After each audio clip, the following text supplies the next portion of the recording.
bandage, fixing up some scrambled eggs. Most of what they hold is dread. Jesus took their souls and left. I can smell the bad breath. Propaganda bullshit, preaching out to conquer them.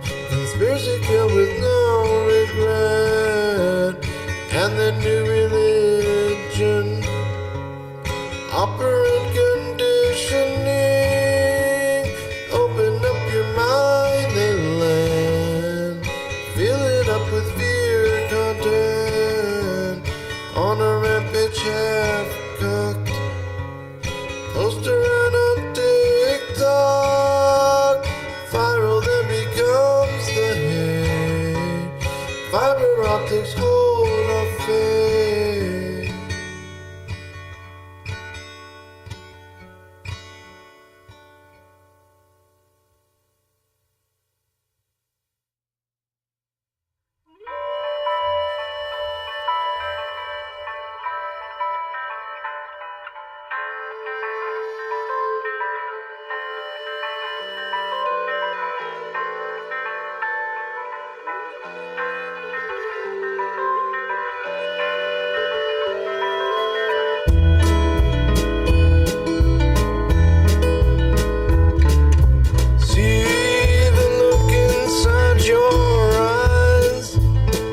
I know by now it's not a big surprise. Feel the fire underneath my feet, damning me to hell. Damn yourself as well. On your bully pulpit, speak your mind. Make it public policy in time.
Welcome in, everyone. Welcome in. Welcome in. Another day of soundbiting today. Welcome in, Seiko First and Stream. Oh, yeah. Thank you for that. Thank you for the First and Stream. We're going to get right to it today. By the way, music feedback is happening. We're gonna open it up today. You can drop your song in the feedback queue. If I get to it, it's back burner feedback day. So that means that we may get to it. That it's going to cost nothing, by the way.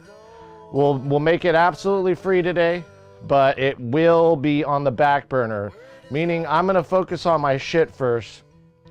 Well, not just now. We have it set up. I just don't want to be toggling back and forth between feedback and projects, if you know what I'm saying. I'd rather focus on one chunk at a time, and I feel like if you're donating for feedback or you're paying for feedback and during production streams, yeah, that's cool. If we have like a minute to stop what we're doing, or maybe if it's like a mixing session or something like that, it's a little easier to do the pay for feedback and then toggle to the feedback template. I feel like it's when I'm recording, when I'm doing this type of stuff, trying to get into the zone, I don't want people to feel jaded that they paid for feedback, and then they're not getting what they paid for. We're not that kind of a stream. I know there are feedback streams that do that, where you subscribe just to be put in some kind of random wheel, and then if you gift, obviously increases your chances. I get everybody to each his own on their whole process. But in this stream, I really want to make sure that those of you, at least now while we're, still in our early stages of being a streamer, I want to make sure that those who pay for feedback are getting their feedback. And so I don't want you to, today we're going to make it free, but it's going to have a caveat. It's if I get to it, essentially. So yeah, just tried out Studio One today, and I'm going to give it the honest, give it some, yeah, I want to hear your opinions on Studio One. Absolutely. That will be stressful if you're going to have to do your music and giving feedback. That's exactly, Sanko. Exactly. Yeah, we did a long stream yesterday. A very long 10, 11-hour stream yesterday.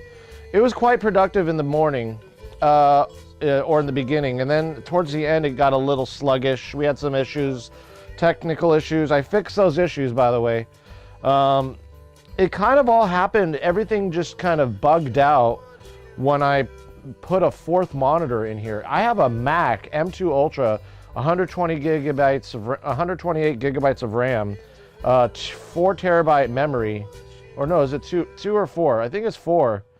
And it's just a beast. It should be handling. So there's got to be some kind of maybe outboard modules that I can get to kind of simplify my, like docking stations. They make like this CalDigit one, which is cool. But I feel like I need something that's more dedicated, that has its own, maybe, I don't know, its own RAM or something. I know there's stuff out there, something I can connect all the cameras to, essentially open up my connectivity on the Mac and simplify the setup there. It's never ending, by the way. It's never ending in terms of always simplifying my setup. Even the studio we have here today, there's going to be like some changes coming in the future that I hope the stream grows. I want this stream to grow. I really do. One of my things is to get a lot more people in here that are not just here for them. They're there for the whole process, and that's where the feedback issue really kind of comes into play. I mean, I pretty much, I've seen this happen like with a lot of the feedback streams. This is kind of one of my fears. I'll tell you my fear right now. One of the fears is I get sucked into the feedback hole, into the black hole of feedback. And then what am I doing? Even though it's like popular and people want it, and I should probably go with that flow. I like making music, you know what I mean? I really do enjoy writing music and the production process. And not only am I doing it from a kind of an arrangement artist POV, but I'm also like doing it from a person who's not great at any like particular instrument. Like I'm very simple when it comes to, just when it comes to music in general. I'm very simple but elaborate. I elaborate on these simple like nodes of truth, and I elaborate on them in a way that makes them sound like more complicated than they are. But I'm just like an arrangement artist, This morning I tried powering up my line 6, and I'm having issues with the amp head. So I might end up having to get a new amp head, which I I was thinking a few options that are actually not line 6.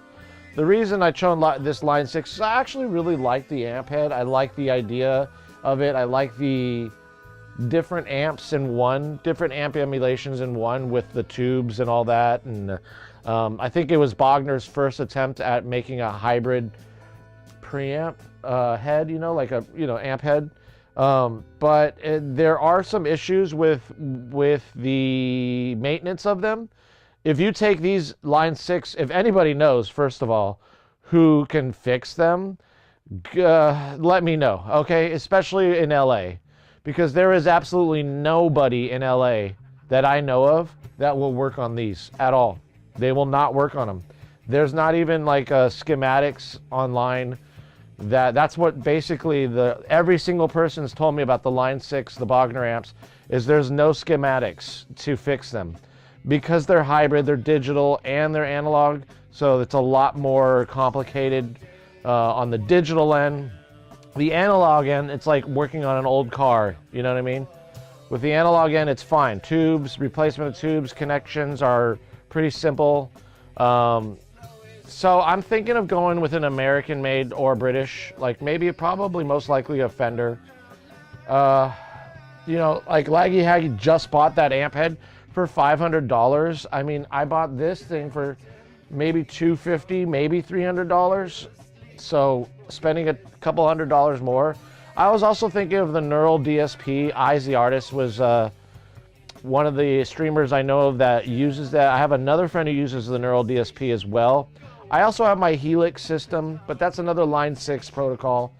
So I'm kind of want to go more American amps, I think, or at least get the head. I've got a cabinet in there. It's beautiful. It's modern. The orange cabinets are sick.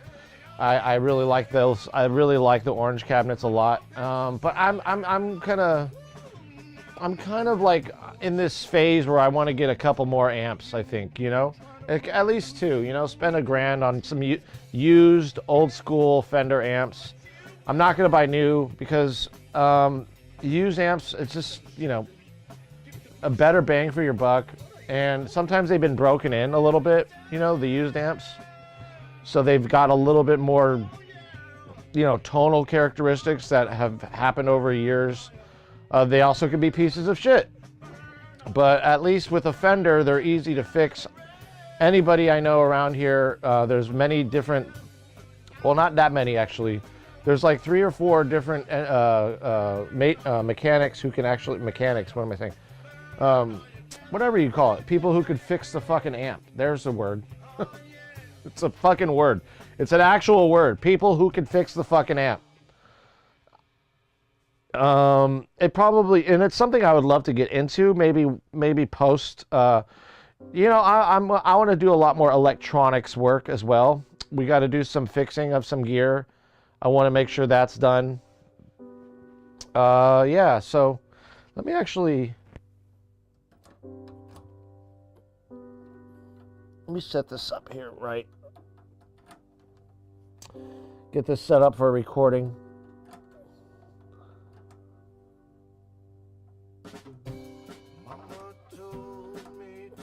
So yeah, yesterday I hooked up a monitor to my system. So let me go on check on chat. A studio interface is quite simple than I thought, like everything is simplified. But the only thing that I don't like is the keyboard shortcut. It might be that I usually use Ableton the most, but everything feels so simple and easy. Like if you want to add an effect, there you go. If you want to duplicate the track, there you go. It's so fast. Yeah, though, that's what I love about Studio One is that is literally the reason I buy it. It's because of the ease in the workflow and how easy it is to do things. You know, I came from Pro Tools to Studio One, and those of you who are coming from another DAW to Studio One, you can still use the same key commands as Ableton in Studio One. You can just modify it. There's a way to do it in Studio One where you can use, like, they have all the key commands for every DAW. So if you're coming from Pro Tools and you're used to the Pro Tools key commands, there's a way to do it in Studio One. It's very simple. Really simple. I can actually real quickly show you if you're, you know, I got my $60 amp. It's the only amp I had. You know what's a great amp? I'm not even joking here. Let me tell you what a great, really good amp is. It's this little guy right here, okay?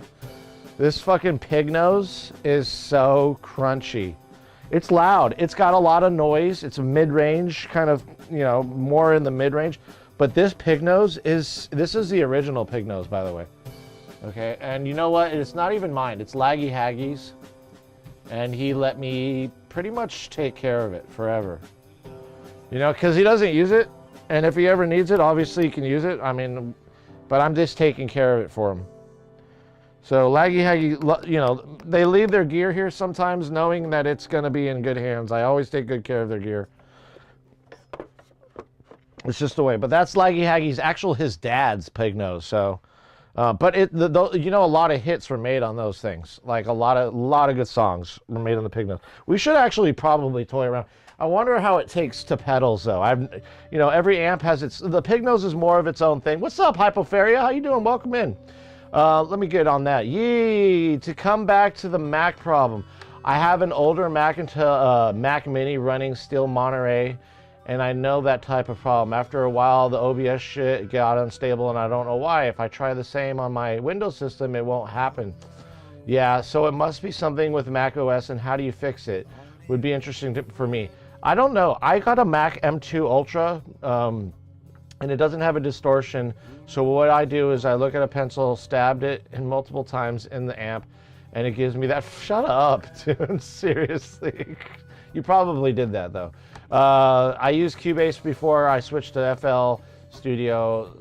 One seems a bit similar. Yeah, it does. Very similar. Thanks, fine. How about you? Yeah, I'm good. Yesterday, well, what I did is I hooked up another monitor, a fourth monitor, which we usually have. But I think it's kind of stupid that I did that, to be honest. I should just buy an iPad.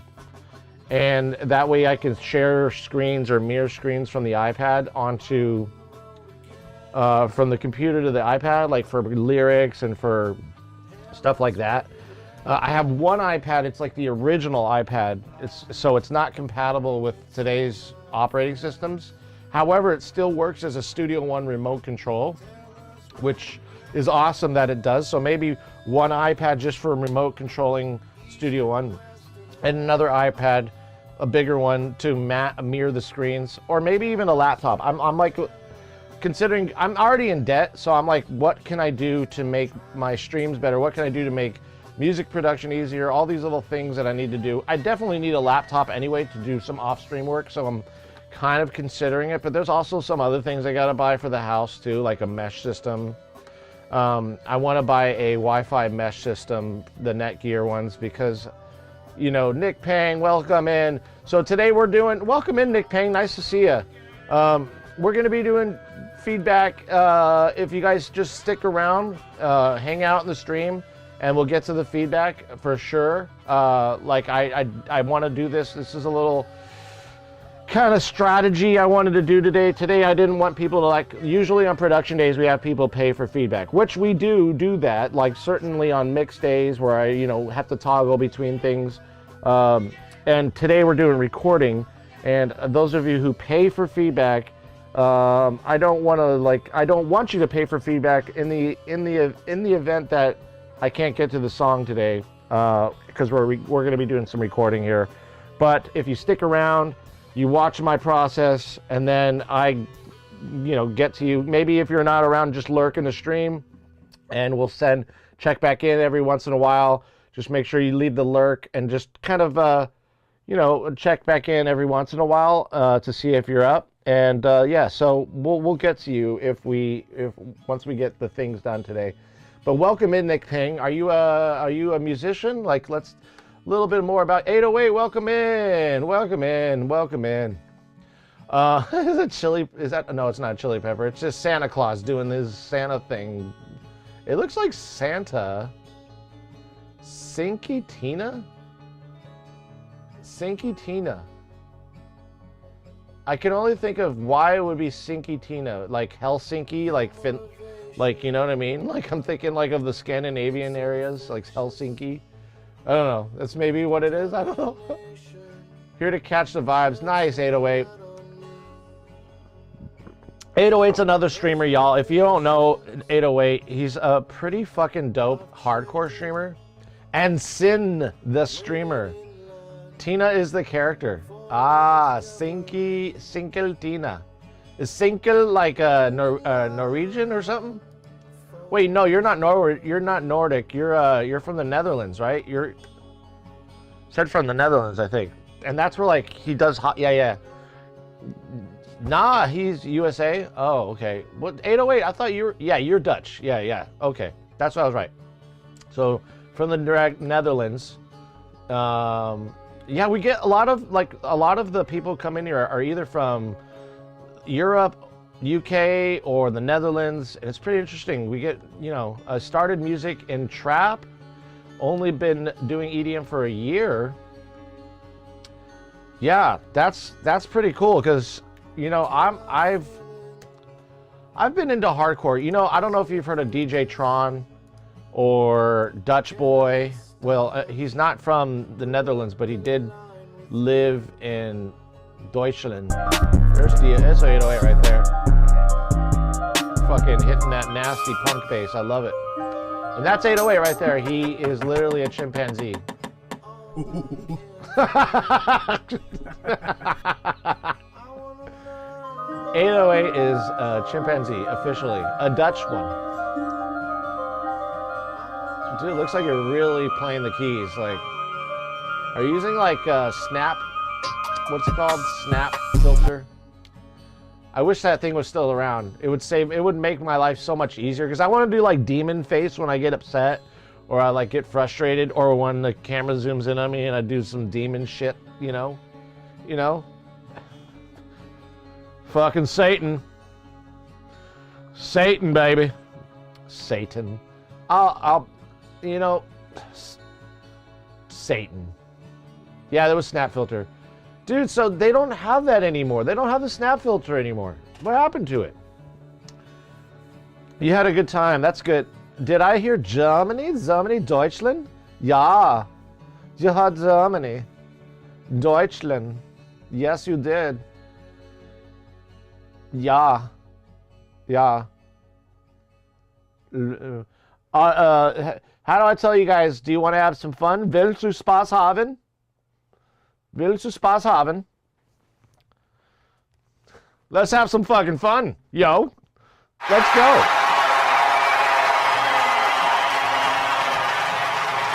Oh, there's always tutorials on everything for Studio One, Senko. And here, let me just show you something real quick. Let me show you. So it's super easy. Look. I just right click on Studio One. I don't even have to worry about it. It's right keyboard shortcuts, okay? This is it. That's it. And so if you look here and say you're coming from Pro Tools or whatever DAW, you can like look at it. It has Cubase, it has Logic. So it has the key commands for all the FL Studio, Ableton, Cakewalk. I don't know why Cakewalk's on there. Who uses Cakewalk still? I grew up on Cakewalk. Pro Tools. So I use Pro Tools. I came from Pro Tools and Ableton. And Ableton, it took me a minute to go from Ableton to Pro Tools because of the key commands were so different. But then I was like, all right, I got Pro Tools down for the most part. And then I went from Pro Tools to Studio One. And then Studio One, I wasn't used to the key commands. So I imported Pro Tools' key commands for Studio One. Pretty damn good. Yeah, you can customize it. Yes. If you have a preset from another DAW, I don't know. If you already like programmed your keyboard, but you can probably do it right here through the importing mechanism. So yeah, you can export. If you can export your key scheme from your DAW that you're currently using and import it into Studio One, it works. But you know what? I just said fuck it. After some time, I gave up and I said, let's just do the Studio One key commands. They're there for a reason. So in all, it's better to use the Studio One key commands. What was really useful for me was actually using these Where is it? So Studio One keyboard. There's like a little keyboard here.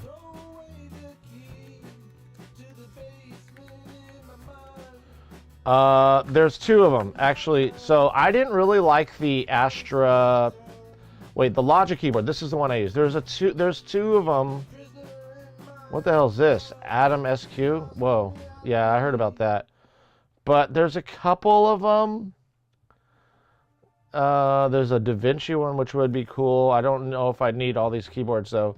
But there was one company that didn't work for me, and I returned it. But the actual keyboard that I used was this Logitech. I think it was the Logitech. Let me see real quick. Yeah, it was this one. Here it is. So I used that back in the days. And this is a cool little keyboard. Does it last a long time? Well, no. I had to buy two of these. You know, if you can treat your keyboards right, then maybe it'll last you a long time. But this has all the Studio One key commands on it. And it lights up too. So that's really cool. No wonder pipe, you can customize it even if I have a preset from another DAW. Yes, no wonder why people said it's the best DAW. Not gonna lie, I thought Studio One was overrated, but when I actually used it, it changed my mind and actually pretty good. Yeah, me too, absolutely. I thought at first when my friend told me to do it, he told me to get on board, and he's an audio, like acoustical engineer, and uses it for, like, he worked, I don't know if he's still working for them, but he worked for a very, very popular acoustic engineer company. The main one, pretty much. There's only like a few out there. And a very popular company. And they do the airports, they do they do government offices. Like, you have to have your security clearance, you know, to make the rooms like sound treated so that conversations can't be heard outward. So yeah, he does airports, he does studios, he does everything. And it's quite amazing, like, the work he does. And he uses Studio One because of its ease of use, because he was done after about Pro Tools 10. Pro Tools 9. He was like, fuck, I'm done with Pro Tools. And I felt the same way. I was like, I'm done with Pro Tools. I'm done with its, like, not ease of use. It's not connectivity with other platforms. It's not good with VSTs and other plugins. And it's just like, it's just a little box so you can get cornered. It's almost like the Mac of Studio, or Pro Tools is like, or Avid. Any Avid thing is like the Mac world for audio engineers. It's like you get stuck in there if you dwell in it too long, which I'm stuck in Mac world. I definitely, like people have been talking about in chat, want to go the PC route. I think for music production, yeah, the Mac is great.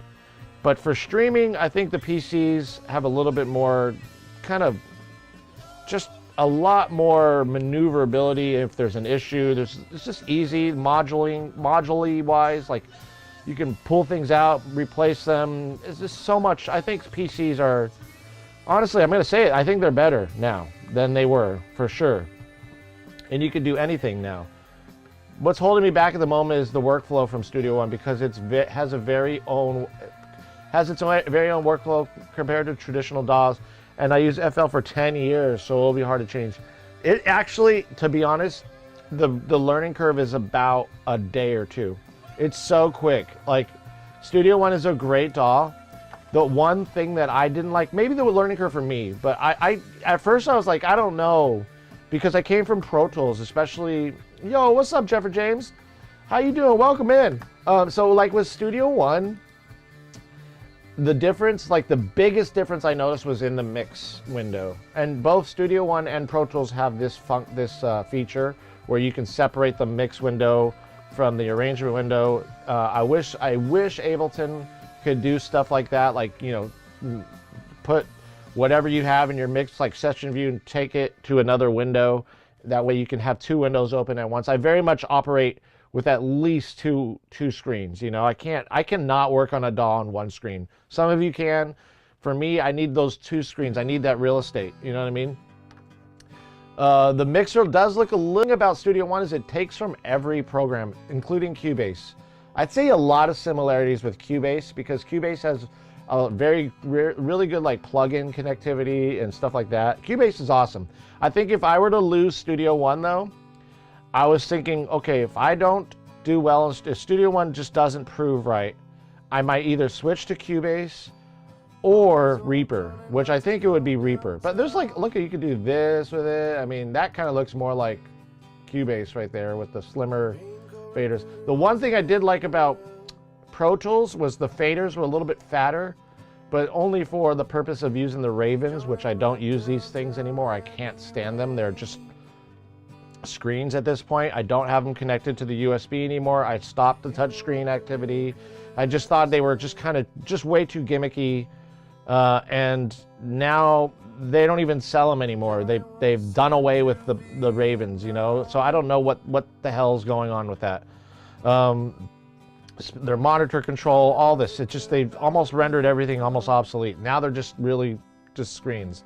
Another thing I noticed about Studio One versus Pro Tools that I had to first get used to was the panning features. As you know, with Pro Tools, you especially for like a stereo channel, you had independent control of the panning, and they would show you a knob here, and you can individually adjust the panning. But Studio One caught on to that real quick, and they gave you options.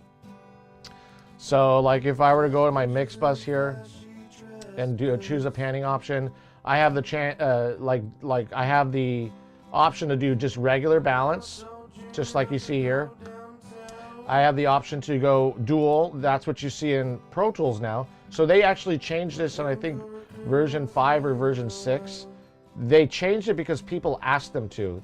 And that's another reason why I like Studio One, is because they have forums, and anybody who's logged into the forum who's a user can comment on what problems they're having, bring it up in the forum, and like other users will actually vote on it. And then if enough people vote on a specific issue, Studio One makes the changes in the next versions. Free, by the way. Most of the time it's free.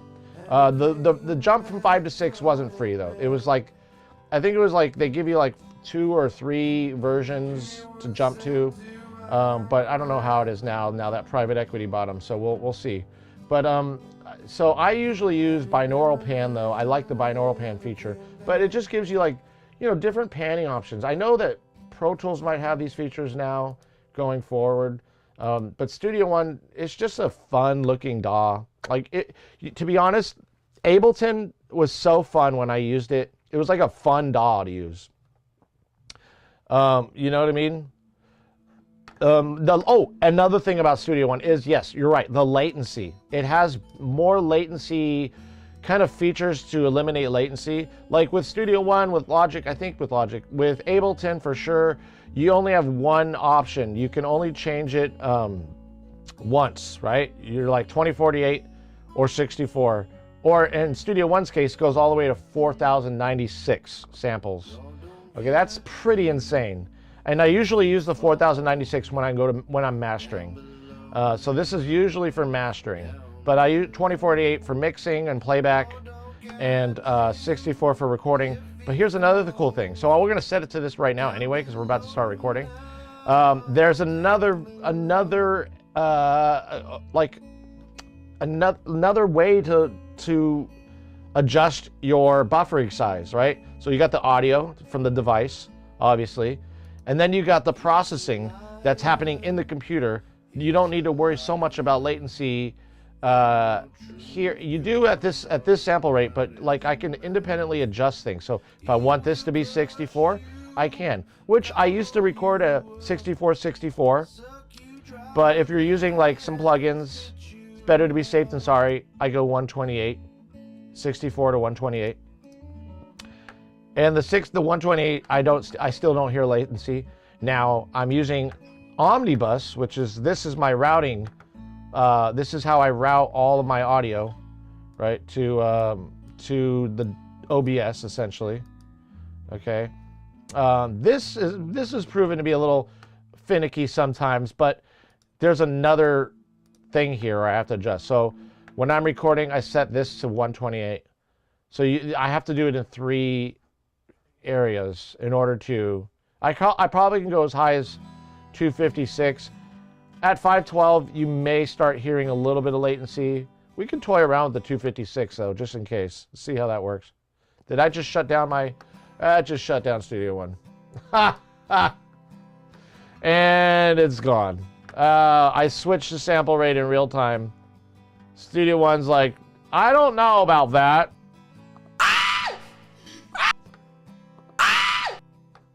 Huh. Okay.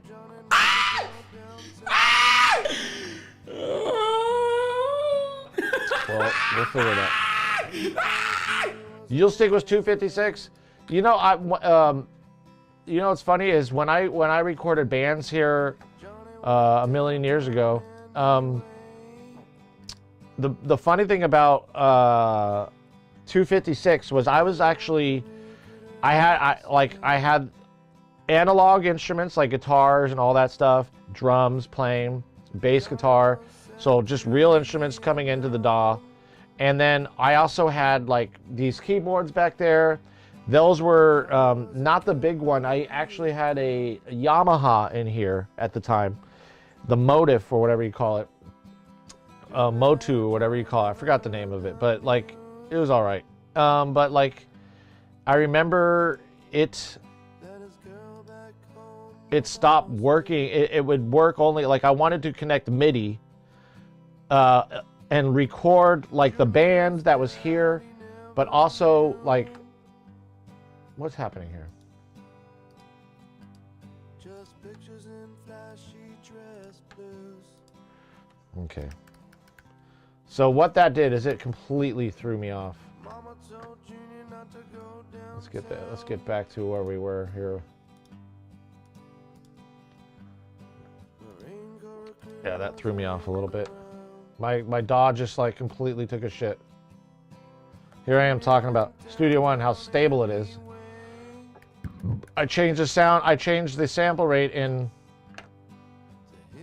It should be okay now. Alright, there we go.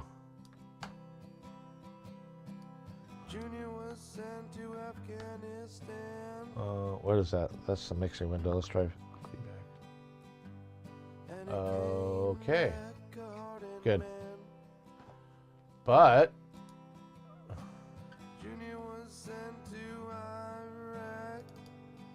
So we had them at 256 that day. We had them at one. I couldn't get them at 64, so I was like, it was 128, 256. Nobody heard any latency at all. It was great. And so I was able to run like MIDI instruments and MIDI program, you know, like at the same time that I was tracking, which is actually kind of hard to do. Usually you overdub. You know what I'm saying? Let me see if I missed anything. Is the queue still open? Oh, sorry, I didn't answer. So yeah, today's back burner feedback. If I can get to the song today, I will. I'm going to start recording and doing some recording work first. But yeah, if I can get to the song today, I definitely will get to it. So that's why we're calling it back burner feedback. It's absolutely free. I'm not going to charge anybody today. It's free on Fridays most of the times. Many times during the week we do charge because it's production, but I felt like since I'm recording right now, and if I don't I don't want to stop what I'm doing because somebody paid for feedback today, because that's what it happens. You know, somebody pays, I feel obligated to give them feedback, so I don't want to like upset anybody in that sense, or even like, you know, I feel like that's kind of fucked up. I'm paying for feedback and I'm not getting it, so I made it back burner feedback today, which is a little bit more forgiving and it costs less, absolutely free, right? For all that come in, but y'all gotta be here. That's the one thing, is you gotta be here, or at least lurk, and check back in if you're not gonna chill out with us, check back in every once in a while to see if you've been called. If we'll like put a little, I'll notify y'all in Discord or something. I'll say, everyone, I'm doing the feedback for these now, type of shit. So just keep an eye on it, Discord, or drop a lurk in the page. What's up? The Halo Up Mix. I have never used it. I've never used Halo Up Mix. I've never used it. Thank you for the follow. Wow, did we reach our Did we reach it? We did. Oh, Central. We did it. We met our goal today. Yo. There we go. There we go. We met it. That's what I'm talking about. We met our goal. We are at 600 followers now, y'all. 600. So the Halo Upmix. Let me right click in that real quick. Halo. Oh, this is cool. The new gen audio Halo Upmix software. It's it's a little pricey. It's a little pricey. A little pricey, but let's see what it does. I'm kind of interested. You know, we're talking gear here. Let's check this out.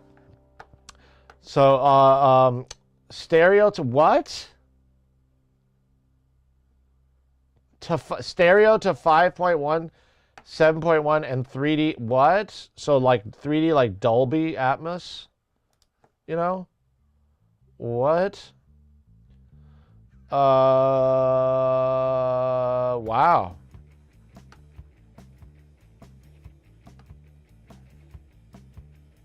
Switchable dialogue extraction. Halo Upmix is perfect for all types of production, from archive restoration and TV through the full 7.1 feature film experience. An additional or optional 3D extension adds Dolby 7.12 and Aura. So it doesn't go up to 9, which, I mean, a Dolby can go up higher than 7 for sure. It's compatibly, and I'm sure it's going to grow. The Halo Upmix algorithms produce a natural, coherent, spatial. You know who would be very interested to give me feedback on this? It would be Majoris Knights. If he's in, you know what? Let's put this up in the. This is production con. Let's just put this in the Discord. This is really interested. Because I've never mixed in anything higher than 2.1, obviously. Let's drop this in the Discord real quick. There you go. So let's put that. And I'm gonna tag actual Majoris on this. Majoris. See what he thinks about this, because he does work in 5.1. So, and he comes to chat every once in a while. He's here. Actually, pretty often he's here in stream. With the exact control engaged, Halo Upmix can be used with confidence that the original source integrity is precisely preserved in the downmix. Very interesting. Very interesting. This is very interesting. $4.99 though. I mean, for something that powerful, that's a pretty good price. That's really cool. So I will check. We will. The usability. Okay. You can't send a track into feedback?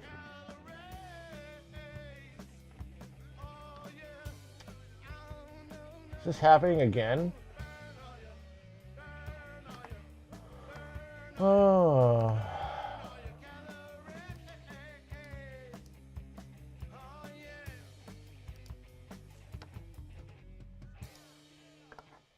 View channel. Okay. Everyone can view it. It says permissions wise. Create and allow members to invite people to the server. It's why is it why?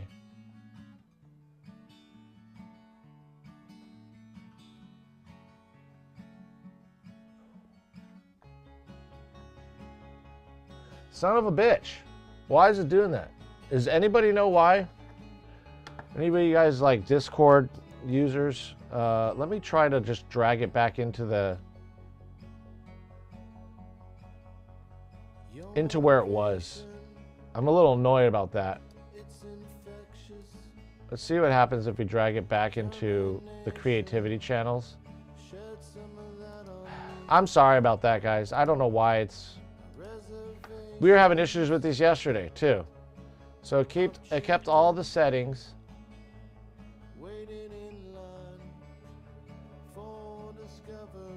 This is sync. Let's sync permissions. All right, let's try that.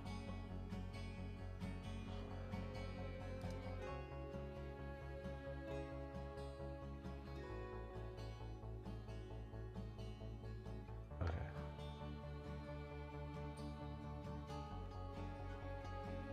See if that works.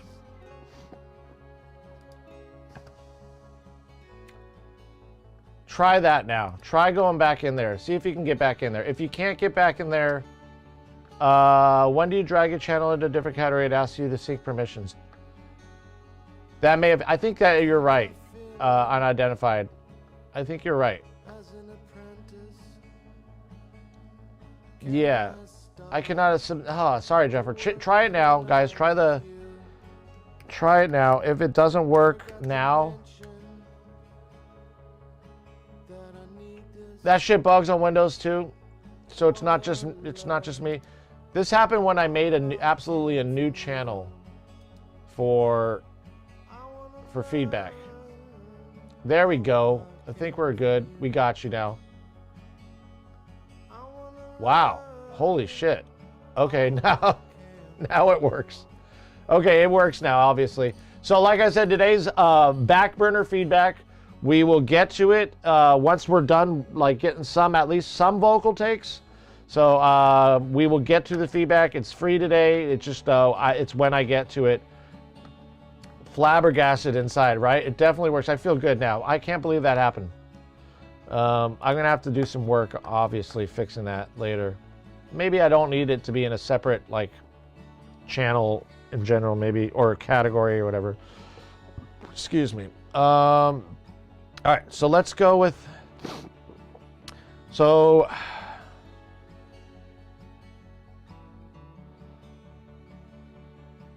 I'm thinking Midnight Ride. Let's try Midnight Ride real quick, and then we were jiving to this last night, so let's try this. What's up, Casey? Welcome in. You don't have first in stream, but you're still here with us, which we're excited about. It's super excited.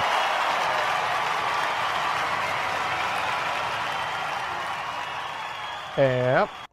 Let's give him another round of applause.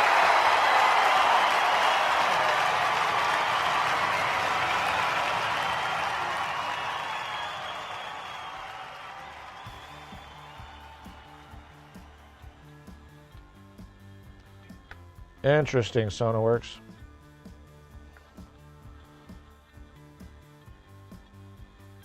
All right.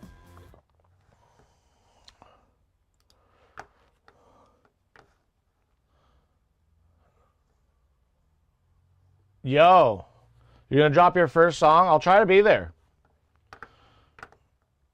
All right, so let's go to this song. This is a song we just wrote to. We got some lyrics on it last night, and then we're gonna get to your all's feedback. Like I said, if you guys dropped your song in the feedback, drop a lurk if you can't be here, but check back in every once in a while, and I will leave a message on Discord too to let everybody know, like, hey, we're gonna get to these songs now, and so just drop your song in there. If we can get to it, we will. Yeah, we're just putting it on the back burner right now while we focus on this. So last gear thing from me, wanted to ask, oh yeah, no worries. If you've seen Newfangled Saturate, I've never used it. I'm not really into the saturator plugins, actually, to be honest. I get a lot out of it. Let me kind of right click on that.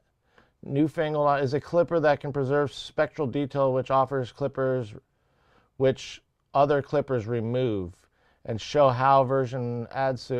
Interesting. Interesting. Yeah, so what I use to saturate is literally my analog gear, as you can see there, kind of with the doggies. But here's a good image of it. So I use basically this Burl. This is my Burl gear, Burl converter, my preamps, some compression on the bottom here that I use every once in a while. And this is where I get a lot of the saturation. This is an analog summing mixer, Burl Audio B32 Vancouver. And with these, it's like any sound I put through it, I can just slam it from the DAW, coming out of the DAW into this, and then attenuate it so it like compresses and then so it's also not clipping when it goes back into Studio One. But this gives me the amount of saturation I need. Also, my converters, they are Burl converters. So as far as like saturation is concerned, this, like, especially when you would clip in another converter, you'll hear clipping. But when you clip in these converters, it saturates. They're just beasts. The transformer-based technology, all proprietary components, including the transformers and the op amps, and just discrete Class A signal path. And when I start recording on this, especially when we get a band in here, dude, it gets hot. That machine gets nice and hot. You can cook an egg on top of it because of those transformers. Yeah, it's you know, it's a setup that I pride myself on. But to be honest, like we said earlier, and like many have said, you don't need gear. If you know what you're doing, gear is just another flavor. But if you know what you're doing, you can get stuff done with a keyboard, with a laptop, you know, in the garage with headphones. You know, it's really about the user, really about the level of skill. If you get somebody who doesn't know how to make music and you give them all this gear, they're just not going to do good music. They're not going to know what to do. But you give them a laptop and a DAW and a few MIDI plugins for instruments, they can do whatever. They can do more and learn more at that stage than just getting bombarded with gear, you know. But I did this after many years of producing music and writing my own music and always having a nook in the corner to do my music. And so after many years of that, I was just like, okay, you know what? I'm just going to go into fucking severe debt because this is what I want to do. And I've had my eye on that company, Burl, for 5-6 years before I bought the mothership. And I still have to add on to it. There's still like a lot more to build on that. As you can see, it is just partially completed. As you can see, these are the cards. They're 8-channel A to D cards, digital to analog cards. So this is my inputs here, these 2 channels, or these 16 channels here, and then these 16 channels, 8 each, right, are my outputs.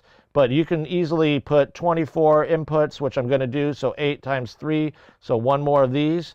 And then 8 times 4 is 32, so it'll be just enough. It'll be 1, 2, 3, 4, right here. So one more for the BADs for my inputs to get 24 inputs, and then 4 more for my 32 outputs, and then the 32 outputs can get summed in the mix down on this machine.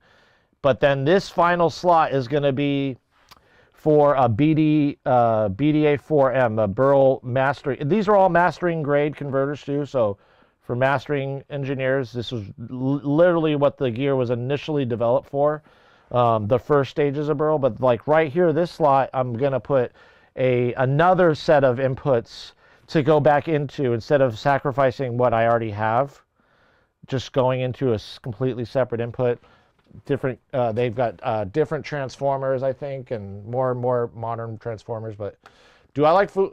You know what? The Real Instruments ESPs, these are insane. Damn, yeah. Do you have any SSL? No SSL.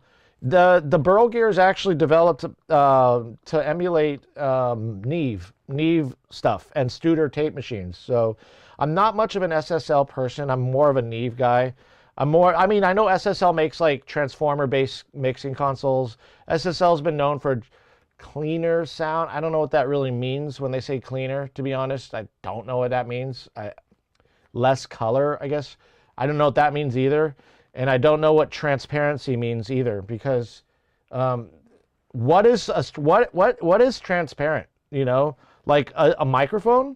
Certainly not, right? A microphone has a transformer in it, which colors the sound. Every microphone has a different like frequency response. So when like engineers start to say clean and transparent, I don't know. But with the Burl, it's more like transparent in terms of clarity, in terms of resolution of the audio file. So it tries to maintain the source material as close as possible, like a tape machine would, with absolute clarity.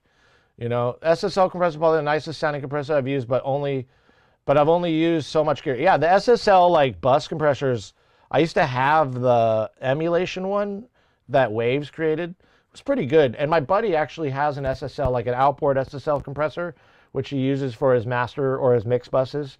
You know, everybody has a flavor. Me, I'm kind of a Neve guy, you know. That's why I didn't get the soft tube. If you guys remember soft tube, which is like a really cool like emulative kind of, you know, emulating certain SSL consoles and stuff. And you have like independent control of the EQing and the channel strip, which is cool. And they never made a Neve version of a soft tube, which, you know, at least that I know of. But if they did, I would buy it for sure. You know what I mean? So yeah, the Valhalla Supermassive. I've got the Valhalla Reverb. I haven't found a good. Maybe we'll toy around with it today, but I haven't really found, like, compared to what I have, like the reverb that I use is a company called Altiverb. It's all IR response reverb, so it's them going to different locations, literally, and mapping out a room, like your famous studios all around the world, or famous like houses or caves or any great. Altiverb does it all. Like, so, it has impulse response, which means you shoot basically what, like a bat. You shoot a sonar wave, which is a frequency sweep, right? And you shoot that out of the speakers, and then you have microphones pointed at wherever those reflections are. So at each point of the room. And the reflections actually map out the room, give you data on where the reflections occurred, which gives you what a bat would use to see its environment. And so it emulates that room based off of the impulse response data. And that's what Altiverb is. It's a really, really, really, really good plugin. Like one of the best reverb plugins I've ever used. And I'll show you. I'll give you a little. Hopefully the computer doesn't crash. So this is Altiverb. You know, there's Teldeck Studios in Berlin, different recording studios here, like Allaire, which is, you know, where Ray LaMontagne, one of my favorite artists of all, like folky acoustic singer-songwriters. We got 20th Century Fox for scoring. Bill Putnam Studios. He's obviously, you know, the guy who with the reverb, and you know, he's obviously a legend. But all these different studios here, right? And Zappa studio, Frank Zappa, his chamber. And then we also have here, like, we have religious places. I always use this Reykjavik, Iceland, Hallgrímskirkja, which is a Norwegian Iceland term. I don't know what it means. Maybe Grims, maybe that's the family name. The hall is actually what it is. Skirkja, maybe the first name, or what, Skirkja? Anybody know this? Skirkja, it must be like Grimm's church or something, right? Yeah, I've noticed that about Norwegian or Icelandic, or you know, just those languages. They kind of, if you really want to learn them, they're actually quite easy compared to other languages. They're straightforward, at least from my experience. But these are really cool plugins. Like this, I use this a lot for chamber verb, because it just has that cathedral verb sound. And then you can position the speakers. It's a stereo. So some reverbs aren't stereo, some are. And you can kind of, this is your grid where your room basically layout is. And like, it's a really, really just thorough. Not only does it do stuff like this, but it also, you can emulate gear, certain plate reverbs, and it's got like a lot of these popular, the RMX 16. It's got the BX5, which is great. These BX15s from AKG are awesome. BX22, another, you know, hard to find piece of equipment. Only so many people have them. These EMT 140s, these are very hard to find. There's only so many ever made. And some people actually went through the process of building them themselves. But obviously SARM Studio has a couple. But these are really good plate reverbs. And we got another, you know, just the Lexicon 480. This is great digital reverb right here.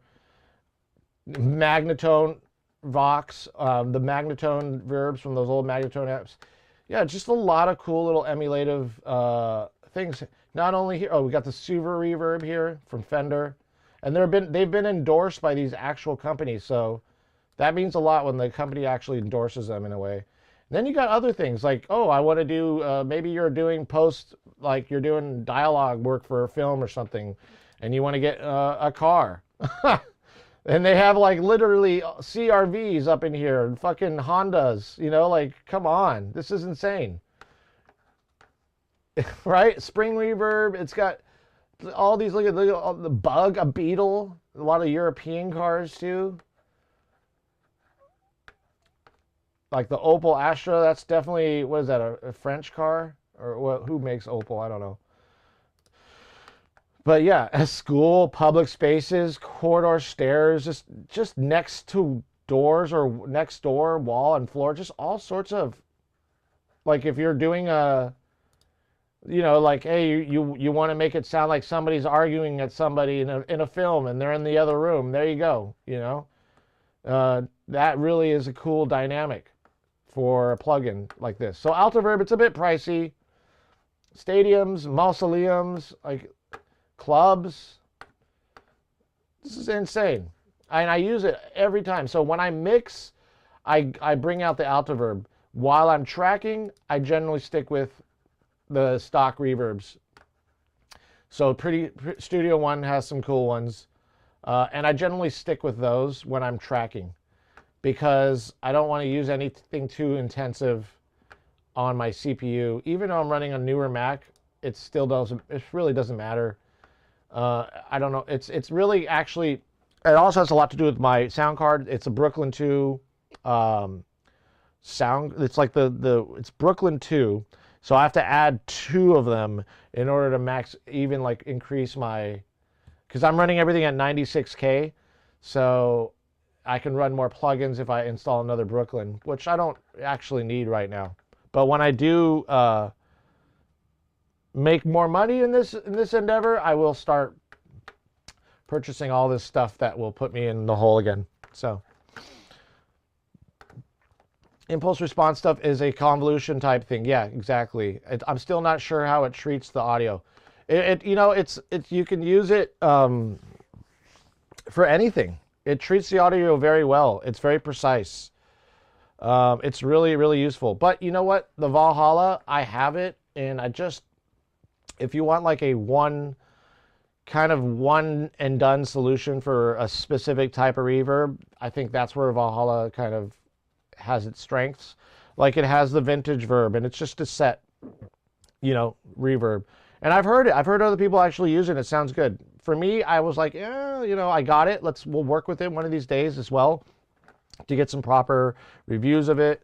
And I don't know how labor or CPU intensive it is, which would be interesting to know.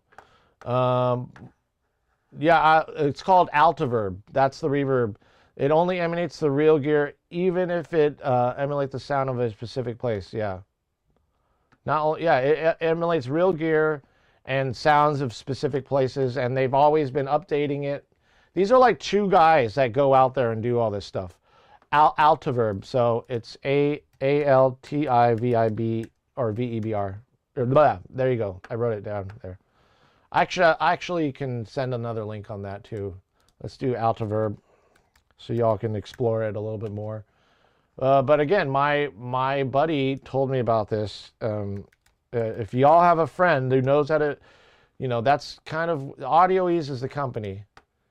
It's just very, very, how much is it now? It's probably like, I wouldn't assume it's like, I think it's, what? Let's see. It is, 249 pounds.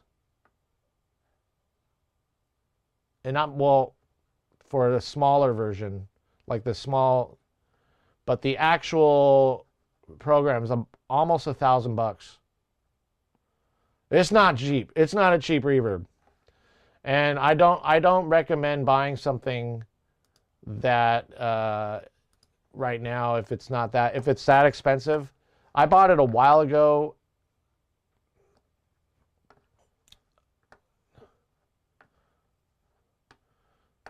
You still use the old Arch acoustic reverb. Don't know why, but it still works for the best. Yeah, I think that's a good point too, Hypopharia, is that whatever you're comfortable with, it really doesn't matter. You know, like I'm just, like I'm buying a lot, not a lot, but over time I bought stuff, and actually like it's just been my back in the days, I also bought way too much gear, way too many plugins, plugin libraries. I was just like, and half of them I didn't even use. And yeah, you can go down that rabbit hole of buying too much stuff. So whatever you're really comfortable with using, if it sounds good, then sometimes don't recreate the wheel, right? I guess. Let's see here what we got here. So this is a song that we were gonna do drums to this song. But we didn't. Let me try something here.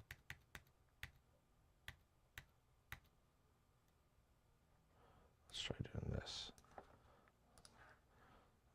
I'm trying something here. I just want to.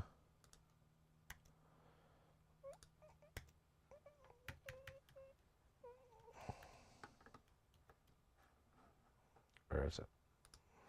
So we did several takes of this.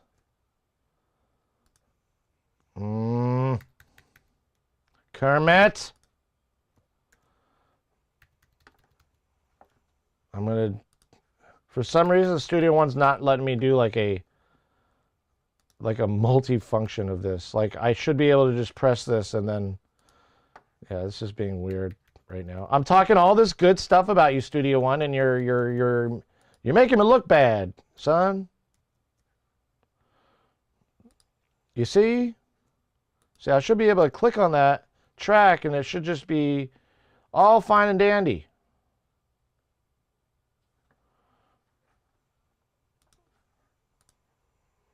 It's so weird I have to click here. That's weird. Okay. So this is what we kind of did. We did initially record drums to this song. I don't have the original drum tracks here, but I did not like my drum recording. We record drums here too, by the way. See? I got Altiverb XL. No, don't do it. Don't buy it yet, Senko. Please don't. I promise you, you've got go with just what you have for now. Honestly, don't go down that rabbit hole. Especially, I know you're talking about like not having money right now and being broke.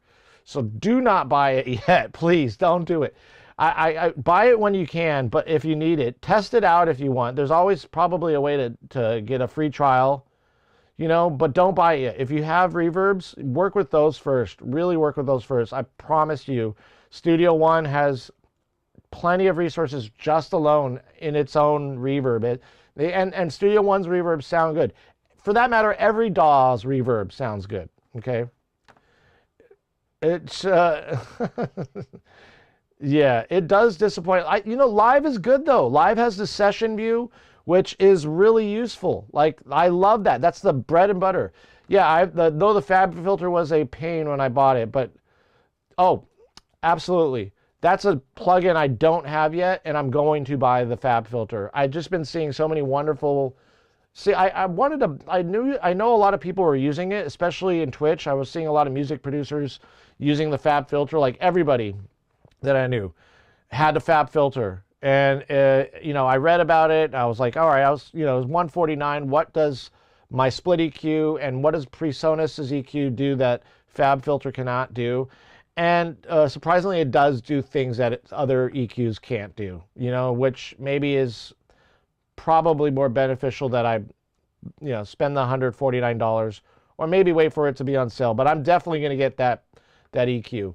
You've never seen a reverb plugin that took the storage up to 4 gigabytes. Yeah.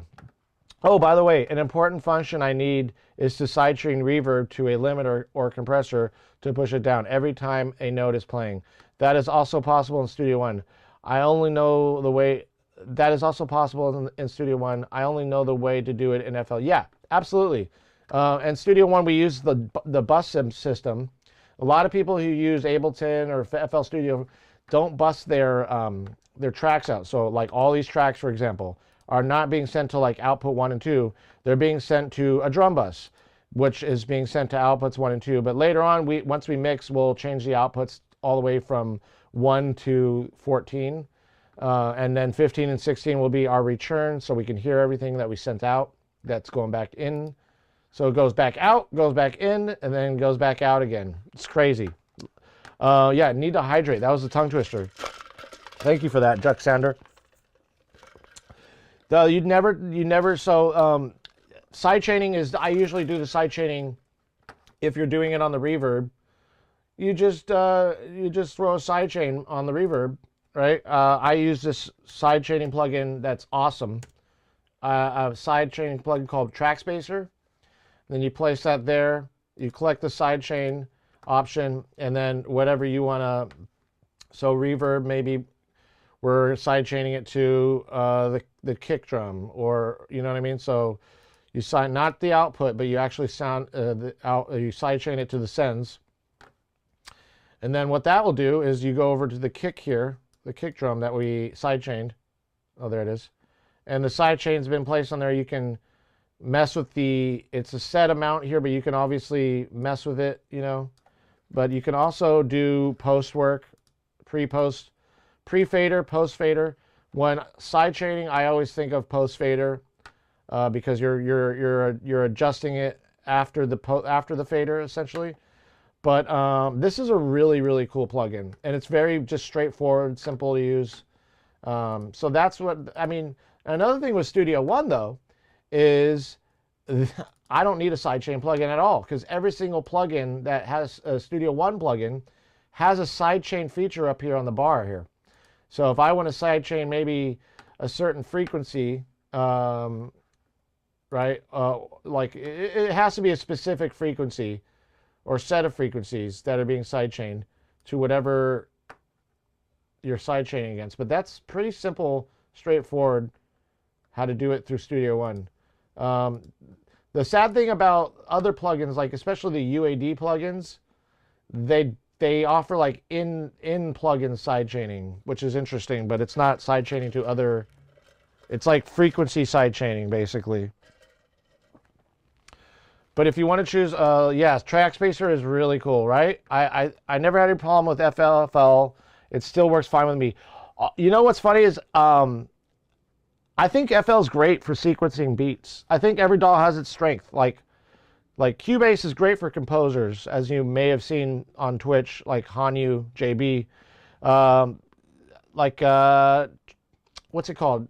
Cubase. Studio One is great for just everything. It's like an all-around general, good for tracking, good for mixing. Not so much a looping. It has a looper, but I don't really like using the looper.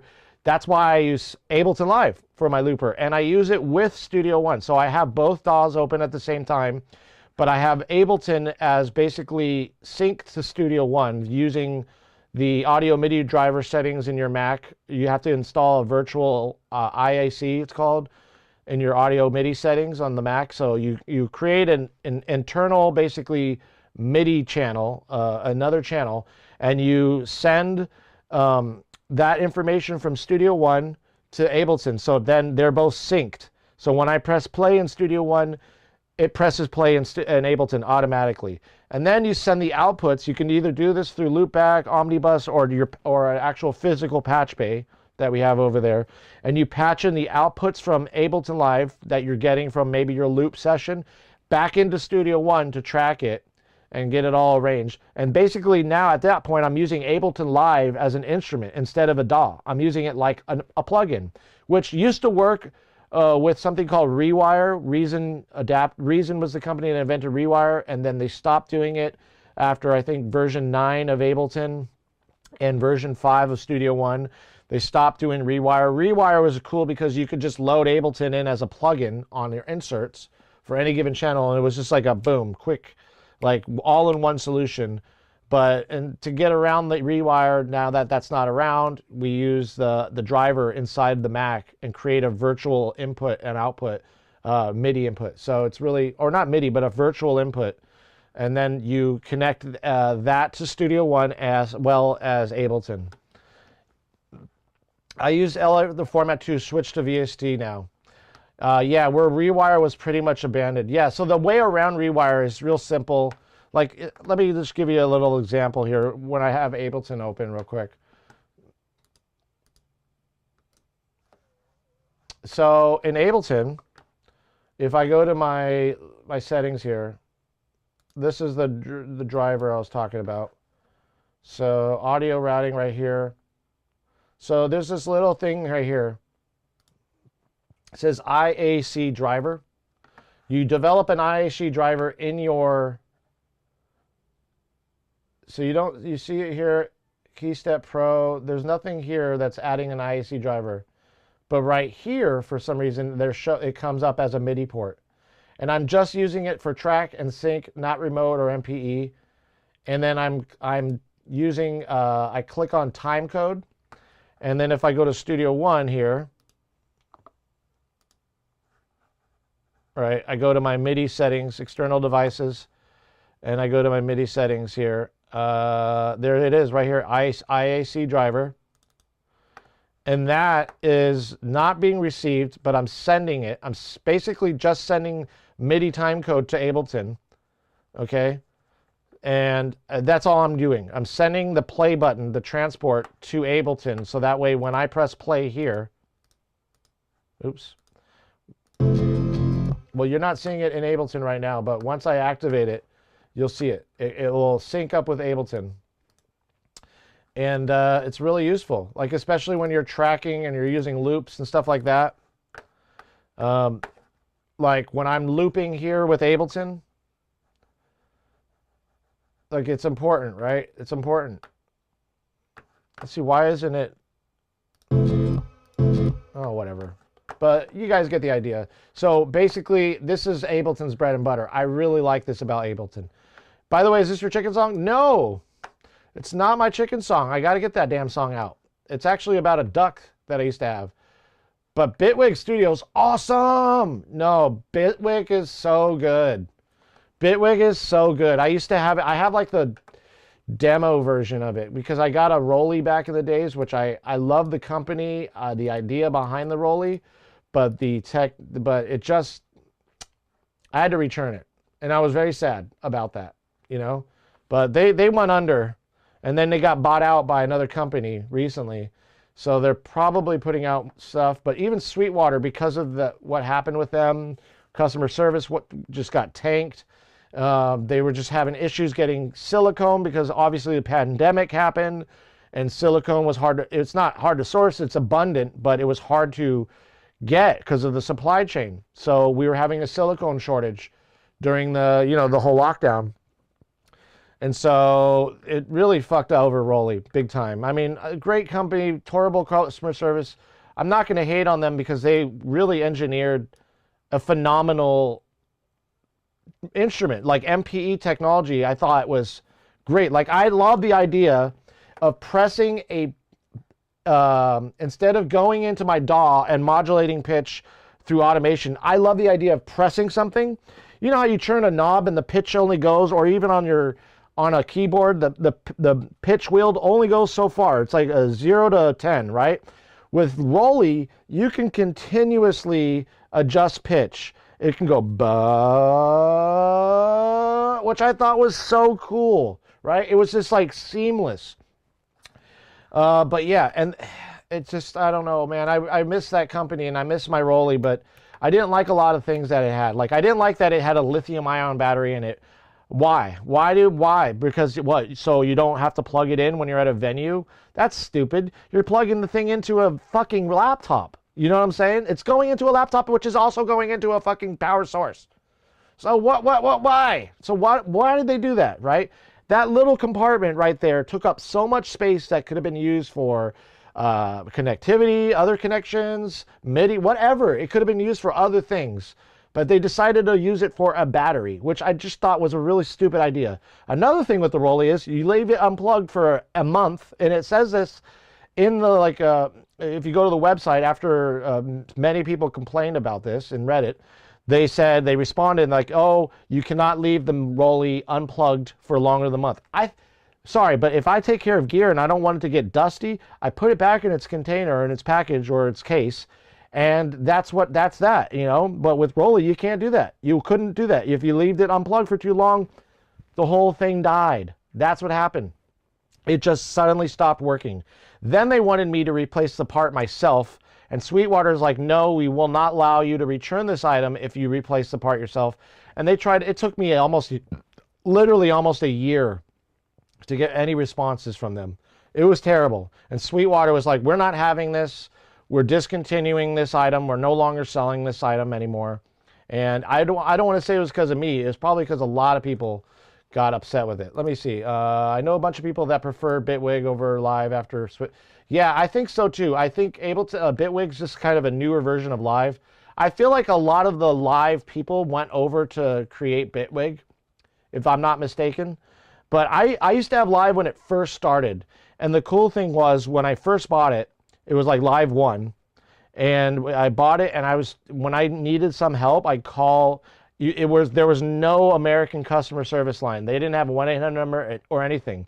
It was like straight call in Germany. So I would have to call during certain times of days to make sure that they were open, because obviously different time zones. So we'd be calling, like, I don't know if it was no, it wasn't Hamburg. Was it not Munich? Was it Berlin? I think it was in Berlin, right? So like you'd be on the phone with the owner of fucking Ableton, because it was like just two of them literally working in there, you know, maybe 2 or 3, but they were literally the ones answering the phone at the time. And they were so cool. They talk you through the process. And then eventually, probably after like answering too many calls, they sourced out, and their calling center was like in Colorado, I think, at first. But yeah, unfortunately, I don't have a comparison, but I really like Bitwig. I think it's a good program. It's like meant for MPE technology. It's a little bit more modular. You can do like certain patchings in there. You know what I mean? So I think Bitwig's actually a really cool DAW and very useful, especially for synth stuff, you know? And when the sun goes down, chicken noise, sunrise. I got 25 track, you got a 25 track edition back in the days as a giveaway for free. Not that easy to work with 25 tracks for sure, but for simpler techno tracks, it's enough. Yeah. Absolutely. And I mean, like I said, you can use that DAW for its like strengths as an instrument and sync it to other DAWs. This whole thing I showed you with syncing 2 DAWs, it's not specific to just Ableton and Studio One. I believe if you have a Mac, or probably even with a PC, PCs I think are a little bit more modular, a little bit more, you can route things internally. I think with PCs a little easier. Mac, you have to buy software. It's all set in stone type of shit, especially with the Mac Studio. I'm not going to buy the Mac Pro Tower because that was such a waste of money for twice the price, right? Yeah, looking for a Yamaha DX7 plugin. Let's see, I got it. So the Yamaha, I have a Yamaha piano plugin, the CFX plugin, which is really inexpensive right now. When I bought it, it was a little bit more expensive. But the CFX plugin, by far, it's very, very, very powerful. I will not use it when I'm tracking because it's just a very, like, it takes, even on the Max M2 Ultra, it still takes a minute to load up. It's like it takes up a lot of resources. But it's by far the best piano plugin I've ever used. The Yamaha CFX. So, I mean, if you're a Yamaha person, and that's who I am. I am definitely much more Yamaha. But also, like I said, don't go buying plugins if you don't need to. Work with what you have. It's perfect. It's fine. Really, it is. It really is. You're going to lose yourself in buying plugins. And then the creative part about you is going to kind of go on hold because you're going to be learning stuff and learning to use these new plugins. I really recommend you got Studio One, work with the plugins there. They're great. They're useful. You're going to get good sounds out of them. You're going to learn. You're going to have fun. You're going to be creative because you're not going to be worried about other things, especially how much money you spent. You know what I mean? The reason I'm really kind of buying things also, I'm doing this as an investment. I'm doing it as investment because these videos can go on YouTube, or other people can watch them. You see tutorials on how to use gear, but do you ever really see somebody using it in real time? Not as often as you want to, right? So that's why I'm buying this stuff. I'm taking the hit.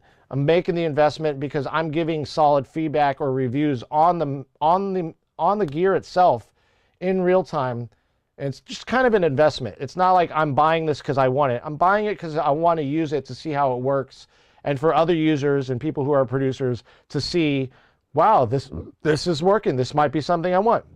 Or, you know what, this isn't working for me. Yeah, he did what he did. I could do that very well with my own plugins that came with my DAW.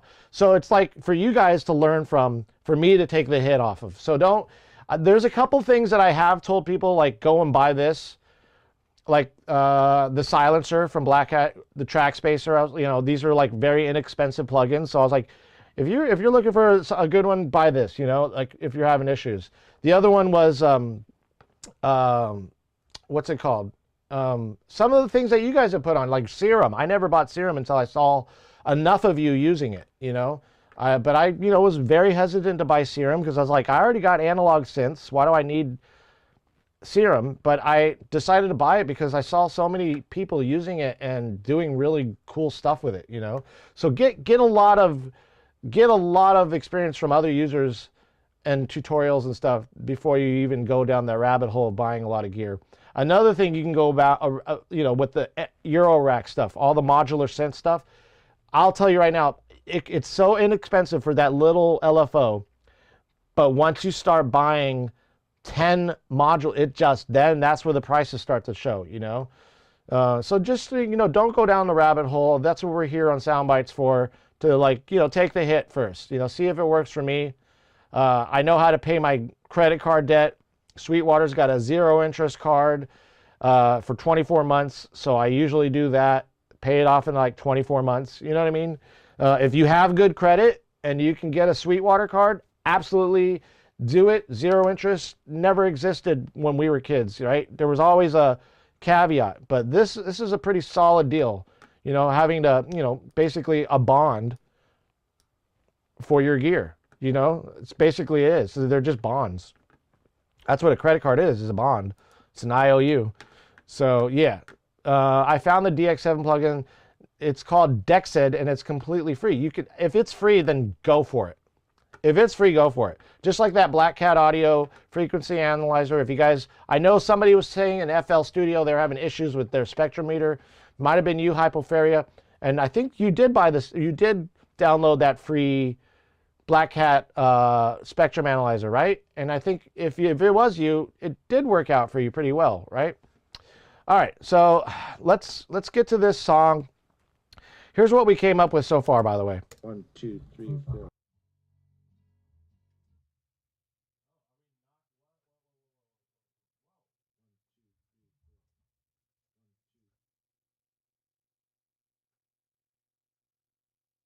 Hold on, gotta open Omnibus. Something happened here. As I'm talking all this, I'm so cool at doing music production. Shit just like this happens and it fucks me up. Okay. What just happened? Oh yeah, loopback. We gotta, well, no, that's not loopback. Let's try this. Let's try it. Let's try something. 1, 2.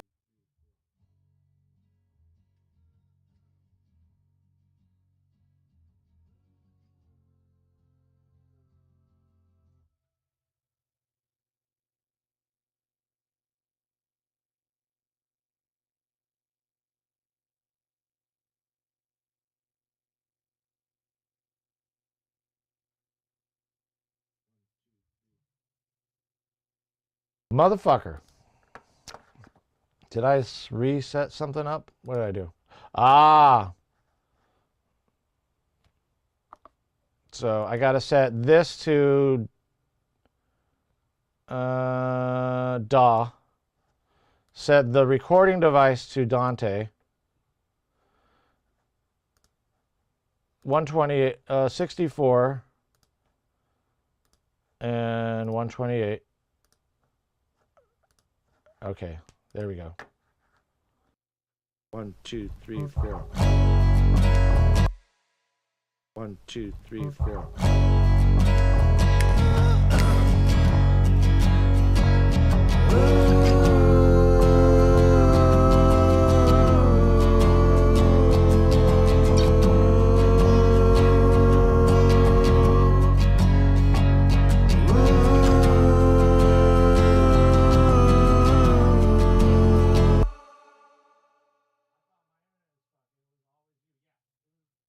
always me. It was always me, Sanko. 1, 2, 3, 4.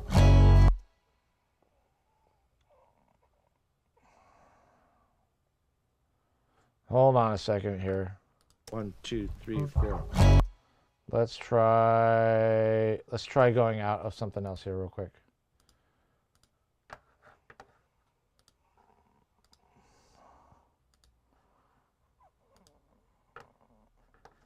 So recording, Dante, playback, Mac. 1, 2, 3. Okay, now let's...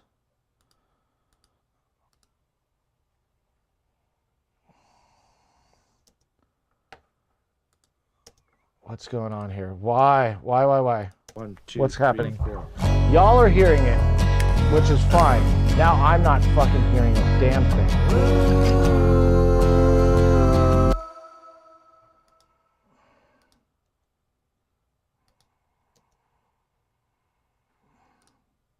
1, 2.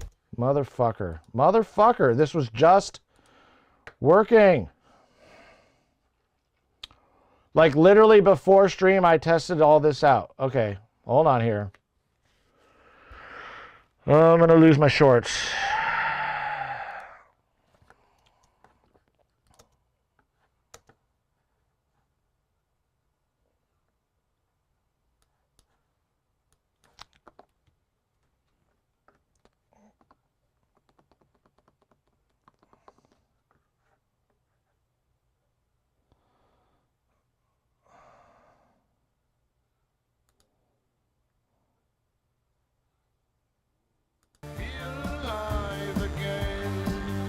Okay, you guys are hearing that audio.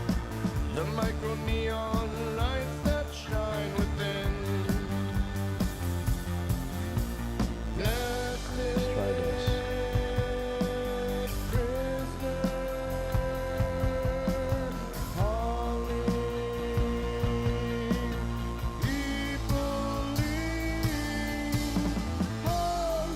I could do this.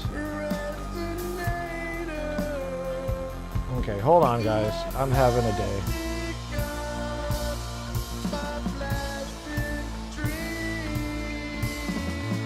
Give me a sec. This isn't supposed to happen. 1, 2, 3, 4.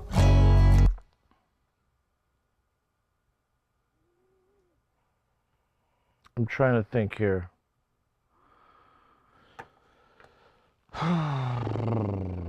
Give me a minute, guys. I'll be back. I'm going to troubleshoot.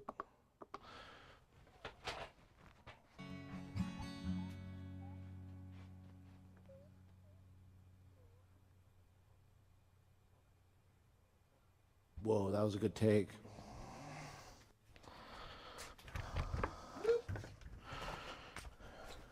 That was a good one. That was a fucking good one, and I'm not wearing my Uggs today. I'm wearing flip-flops. Fucking hell yeah. Slides even. Not even flip-flops. Slides. Damn. Dad?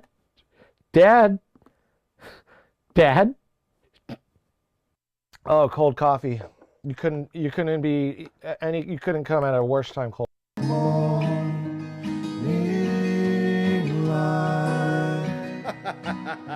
That sucked balls. That sucked. My heart is done. I'm pouring drink, I'm 1-1. Got no love left, I'm on the run. And I gotta proceed. I cannot concede. Clouds of doubt, eclipse on sight. Ain't no way I feel alright.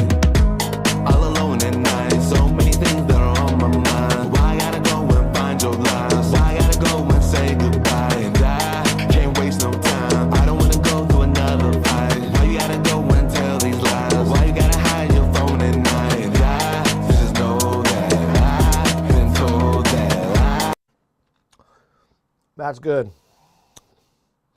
Look, when I put my fork, it shoves the basil down into the tomato. Genius.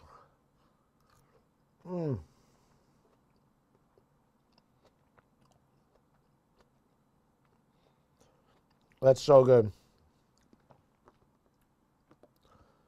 So good. It's rolling. He's outside blowing. You may be fast, you may be quick, but Sheldon's gone, and he's gonna win. Oh yeah, Sheldon's gonna win. Slow and steady wins the race, motherfuckers. Woo! Never, not even 1 second of me could come up with something like that. You're a genius. Great. Let's go. God.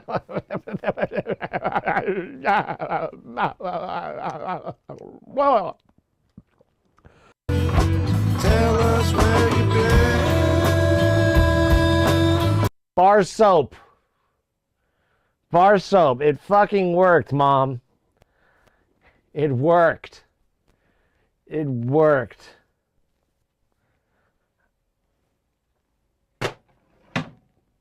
Just like it's ex-USB, but for some reason, what?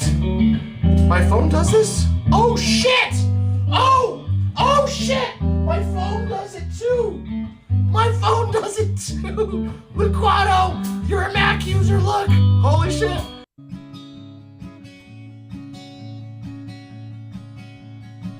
I think there's a way around this. What's up, Theo G? Welcome in.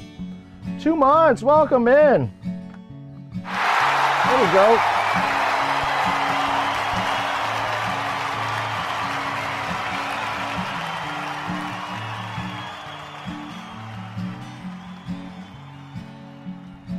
Yeah, the pirate stuff is definitely, don't ever do that. You don't ever use the pirate stuff, for sure.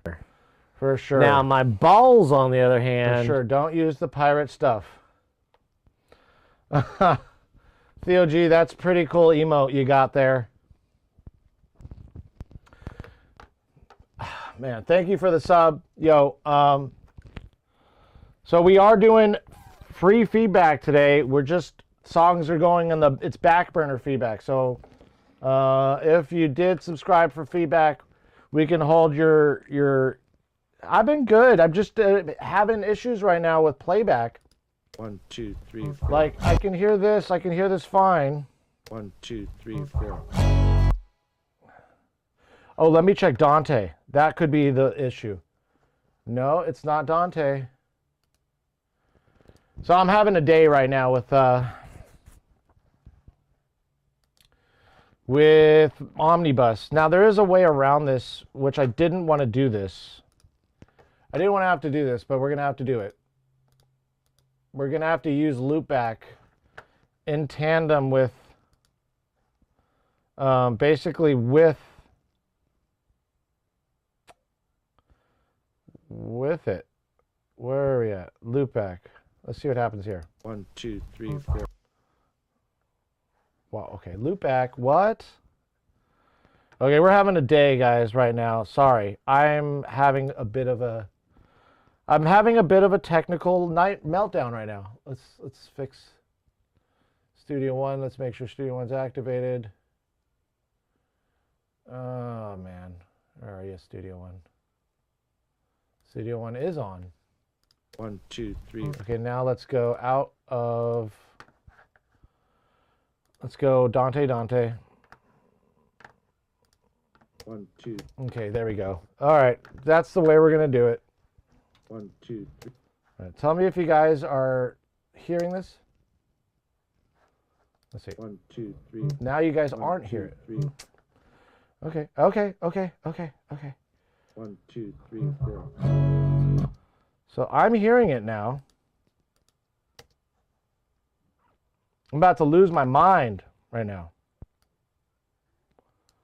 It's a ba.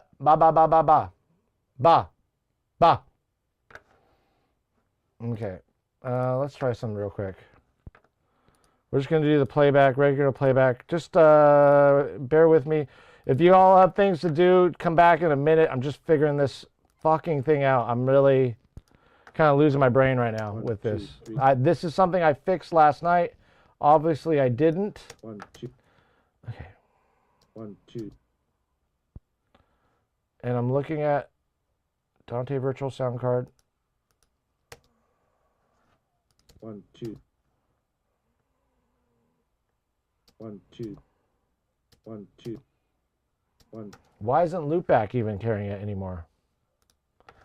Son of a bitch.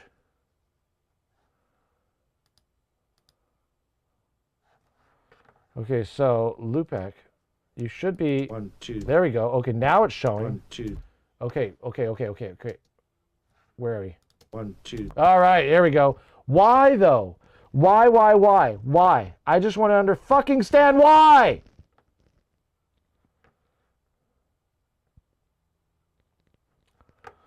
Okay. No, it's. Check this out now. 1, 2, 3, 4.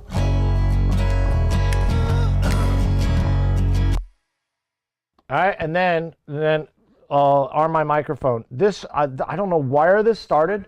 1,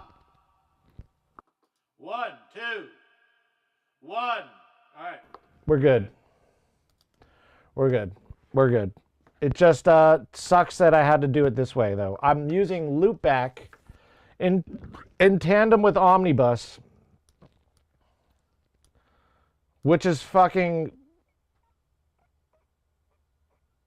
whatever. Oh.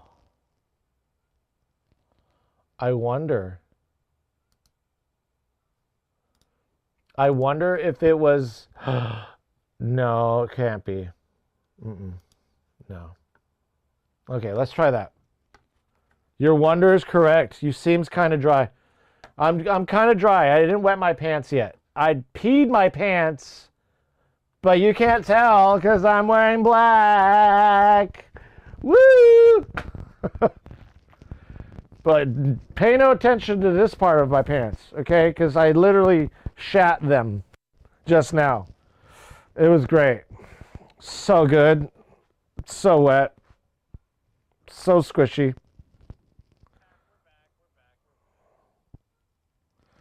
All right. So now we're back.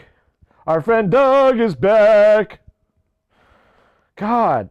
It's still something I got to really freaking fix, though. You know? I know you guys just want to see me get fucking absolutely mad. Did I just shit my pants? Yes. Yes, I did. Yes, I did. I poo-pooed in my I poo-pooed in my boxer briefs. You won't catch me wearing regular briefs anymore, unless I'm swimming. I'll wear the Speedo. I love wearing the Speedo when I swim.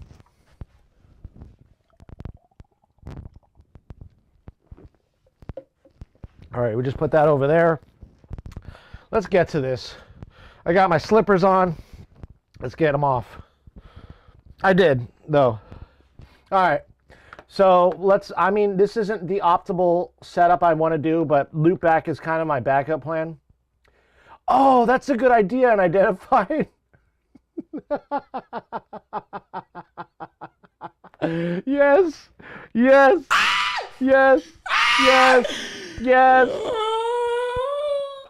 Producer diapers. Yes. Or like a hole in my chair with a tube stuck in my asshole that I poop in. How about that one? Like a tube, just boom, and then feed me through tubes too. So I don't have to move. Just tubes connected to me. One going in my mouth. Well, no, because then I can't sing. So I need the tubes to be intravenously fed to me. But then a tube right up my bunghole so I can poop out everything while I'm sitting. It gets sucked out. I don't have to wipe, so we don't have to worry about wiping because there's no... It's in your butthole. Brilliant. This is the future, guys. This is the future of Meta. This is the future of Oculus Pro. This is the future. You don't want to see that. I don't want... Yeah, I'm a visual person. I don't want to see that. Then your chat will turn into Charlotte. Cyberpunk. Earl. Yeah, it's very cyberpunk, right? You know, like cyberpunk, you know, like, yeah, absolutely. Anal upgrades are peak. I need to get a good anal upgrade, you know? Been having a little bit of issue with drinking too much booze lately, and the shits that brings, not only the hemorrhoids that come. So once the hemorrhoids start coming, I start cutting down. I'm like, uh-oh. The IPAs really bring on the hemorrhoids, though. I know, we're talking about my stuff that... Anal engineering. Anal engineering. That's great. I mean, they already make... Theo G was the one who actually told me she has virtual sex with her partner in Russia, right? But Theo G's in like Michigan or Minnesota or one of those, Wisconsin.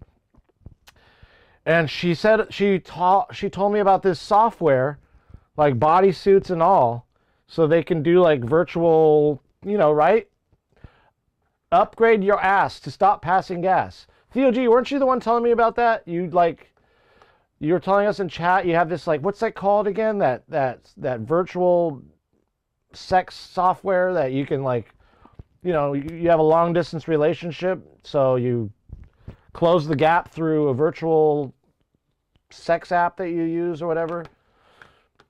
I don't know. I'm into... you're into... Uh-oh. No. Oh, no. Oh, no. No, no, no. Oh, boy.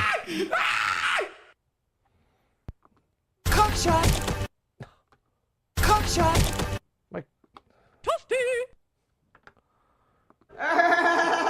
What the fuck is going on with this? What's going on with this thing? Deadpool, where are you?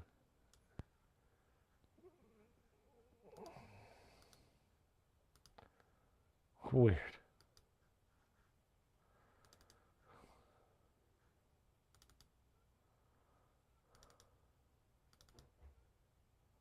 All right, we're good. Let's get to these. You do the sexualness. You do the VR sexual. What was the name of the? Sorry, your online subscription expired. Yeah. You don't need to buy a subscription or anything now.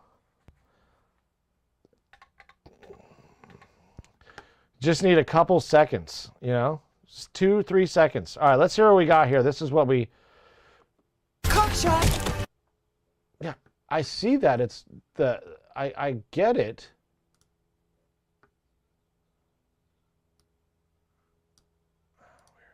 So weird. Anyways. Okay. A lot of work, post-stream work I have to do, and I'm not going to do it now, but there's some post-stream work I got to do. All right. I'll write a list. 1, 2, 3, 4.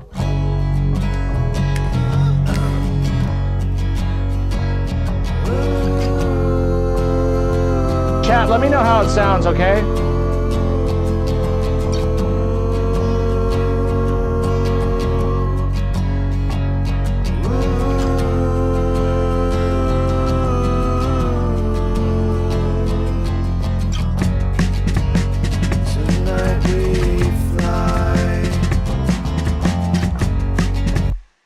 How does that sound on your end? Sounds like all systems nominal for one. Oh, good, good, good, good. Sounds good. Great, great, great, great, great, great. Let's go! Let's fucking go! Oh! Let's fucking go! Oh, let's get over to the box. Whoop. Gone. We're gone. We're gone. Doing it, doing it, doing it. Wow. I represent Queens. She was raised out in Brooklyn. Let's go. Who am I? Let's start from... Let's do another on the U87 now. All right, let's go. Send a verb to that one, too. It sounds good, by the way. The bass sounds transparent. It sounds so fucking good. Yeah, you know what I did with the bass? Just normal, look at the P bass. I was going to use this Ampeg plugin, but I was like, nah, I wanted to. Maybe we'll get to it after in post, but like what I did with the bass, what did I do? I recorded 2 channels as always. Always 2 channels with the bass. And this is what I did to it. I just simple EQing. And not very simple, but popped up a little bit of the low frequencies. Just kind of the way I do it is I look at my spectrometer and I put a limiter on the bass as well, set to about 6 dB limiter, and then the limiter comes last in your signal chain always, or for the most part, and that's my bass. I wanted to give it a little bit of growliness, but also a little bit of presence, and so with the strings and feeling the neck and hearing the neck, came out around here, got a little bit of the mud that didn't need to be here. And as I play it, 1, 2, 3, 4, you can see all the low frequencies are sitting right,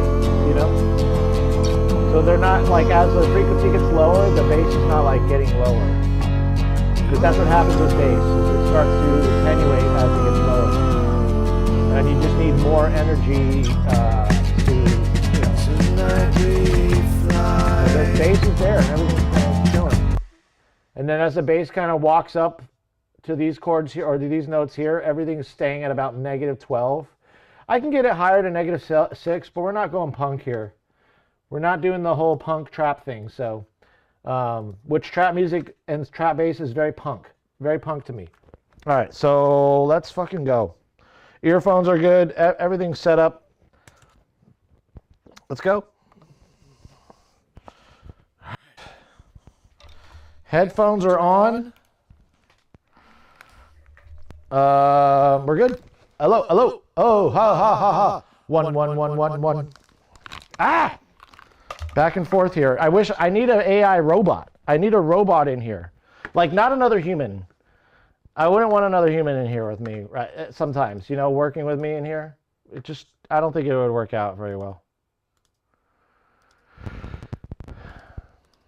Not that I don't like working with other people.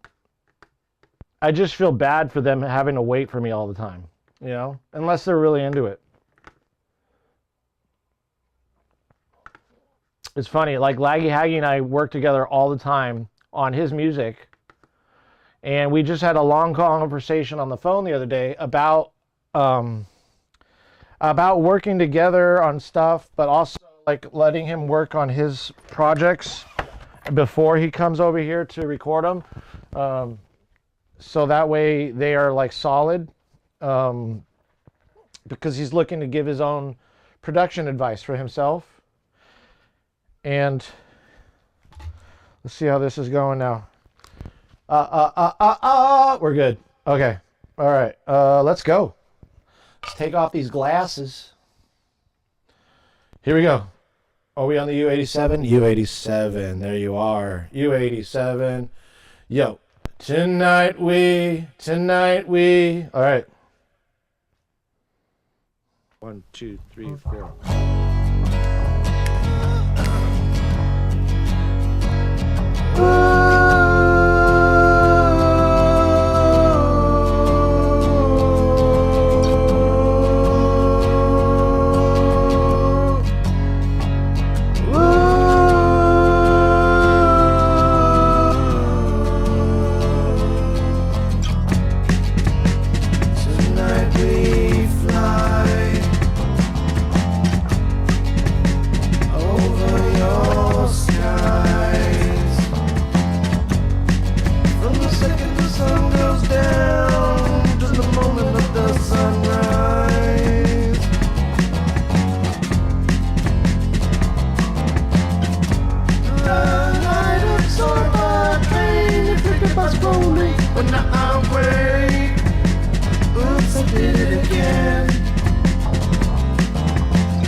torment, corruption.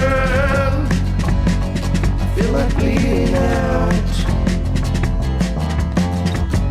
All I wanna do is spread my wings up, fly over your dark cloud.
We got some good moments. 1, 2, 3, 4. Suck that, Mel Gibson!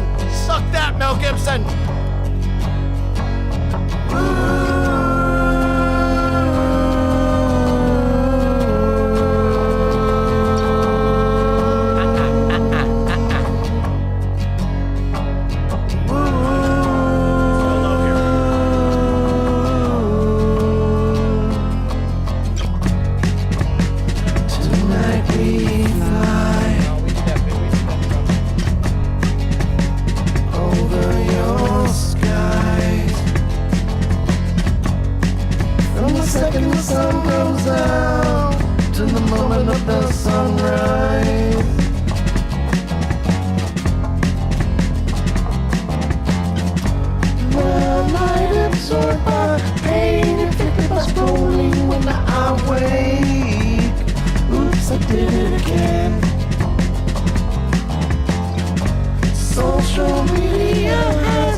Suck it, Mel Gibson. American Dogs. That's my dogs.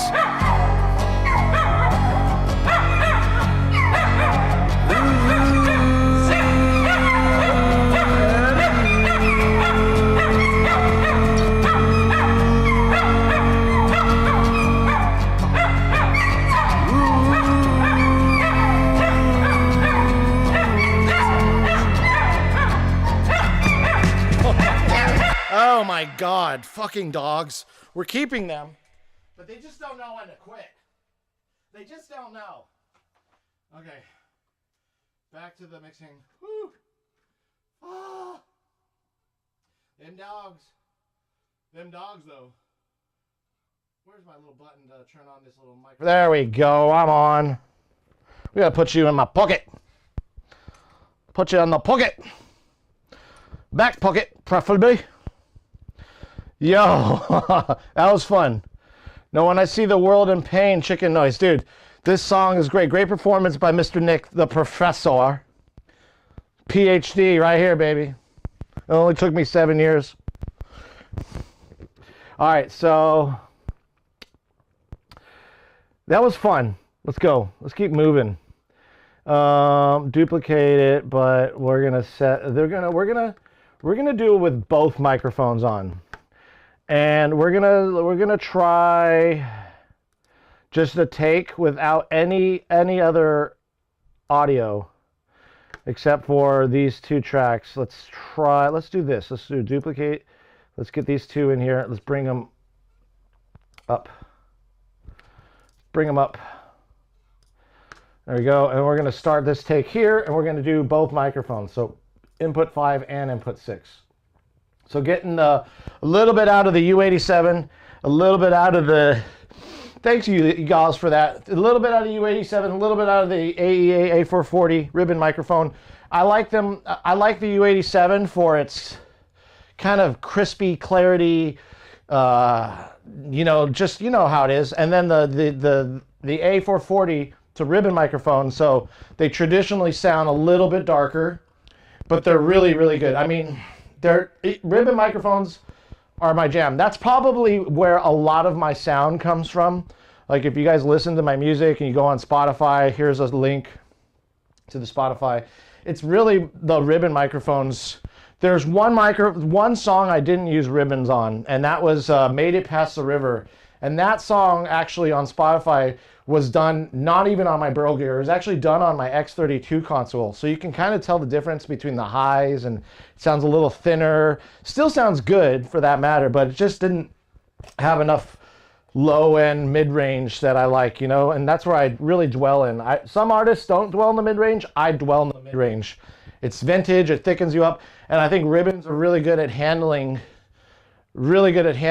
it, giving you also that soft, dark, vintage sound. And they can easily be EQ'd to bring in that high crispiness, and they take the highs really nicely, to be honest. That sheen and all the presence that you would get from the highs or the high mids, you can get those out of this microphone for sure, out of a ribbon, a good ribbon. And this ribbon is actually one of two of the only ribbons I think ever made that are active. So that means they are phantom powered ribbons, which is pretty unusual because ribbons are by their nature just very low. They need a lot of input gain. If your source is an acoustic guitar, for example, if your source is like an amplifier, no need. They handle the amps pretty well. They have a good SPL, especially the Royer 121s and these AEA microphones. But the AEA A440 and the R88 active, there's two versions of the R88, which is to be honest, it's the microphone I don't have, the R88, but it is my favorite microphone of all time. It's a stereo microphone in a Blumline configuration, meaning that it's 2 figure 8, because ribbons are by their nature naturally a figure 8 pattern, and you get those in a Blumline configuration, so they're kind of like in an X format, right? And neither microphone is facing the source. It's literally the space where where they kind of meet, they're perpendicular to each other, and where the spaces connect, that's where it should be pointed at the source. And if you really want to get a good wide mix from a room microphone, Blumline is by far the most efficient method Efficient because it also gets rid of phase. All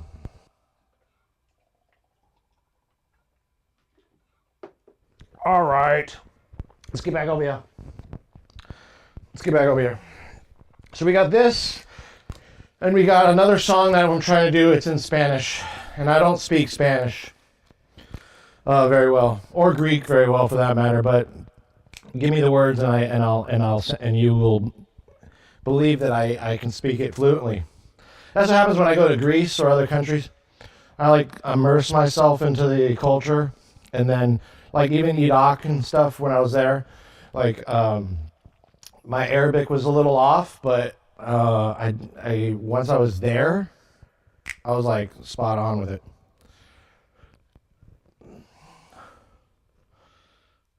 Here we go. Oh, did I just start from the top? My Christ. My Christ. Okay. Toasty.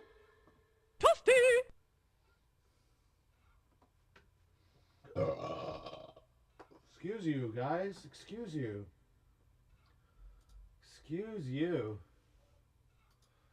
All right. Let's go.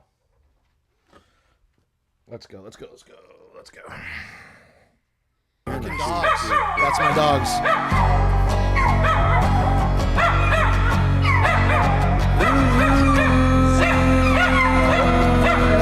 Fucking dogs. Stop. Why? Those dogs, dude.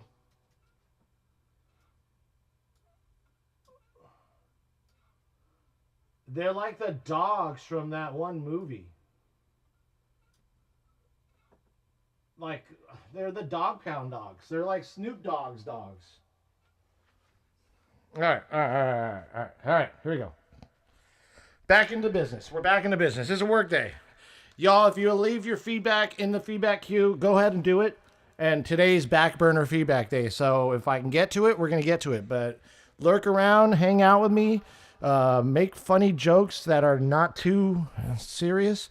And, you know what I mean. And also just have fun. If you can't be here, give me a lurk and check back in every once in a while. And I'll leave a message also on Discord to everybody announcing that, hey, I'm gonna do some feedback for a little bit. Just so, I didn't want to charge anybody today. I wanted to keep it real, and I wanted to. If I charge you for feedback, I gotta be there to give you feedback. And so there's different days, different kind of scenarios where I would charge for feedback. Obviously, it's free on Fridays. And obviously, today it's free if I get to it. Backburner feedback day. I like the name Backburner though. I think that's cool. I made that up myself. I didn't look on Google for that. Okay, I'm glad you guys understand that. Nice. Tonight. See, we're Seriously. getting some. Proud of Tonight, Very nice. tonight we fly.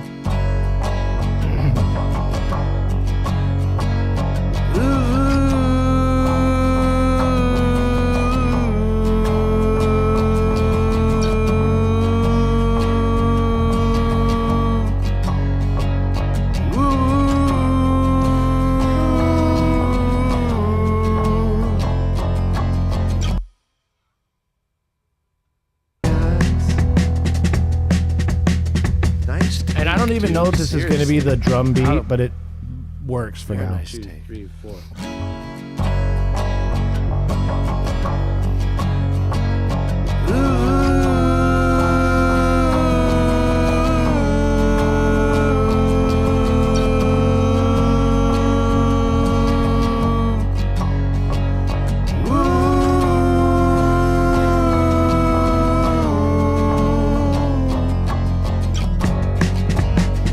Tonight we fly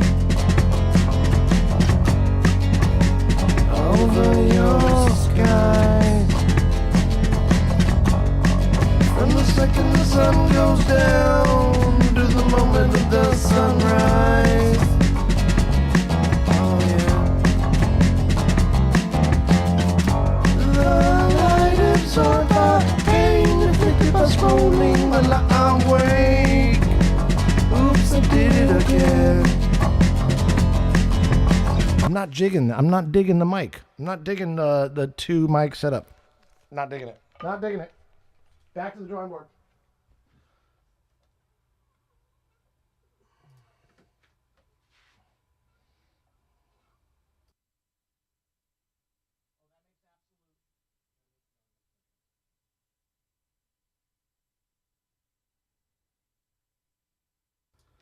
Let's go AEA.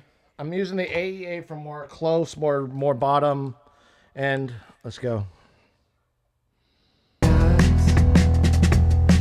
Yeah, that bass is sounding thick. And I don't even know if this is going to be the drum beat, but it works for Very now. nice. 2, 3, 4.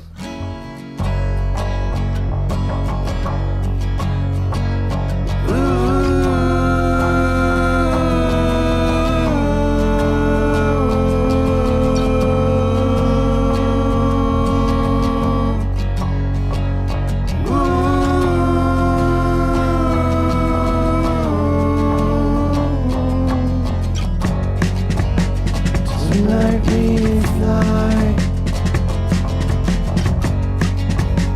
over your skies.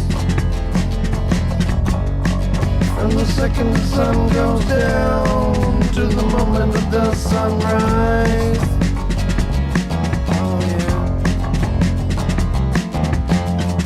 The light absorbed our pain, inflicted by scrolling while I wake.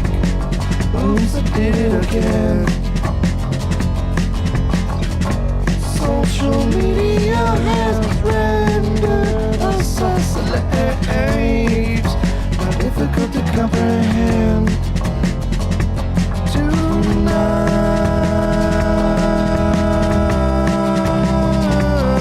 we fly. Oh yeah.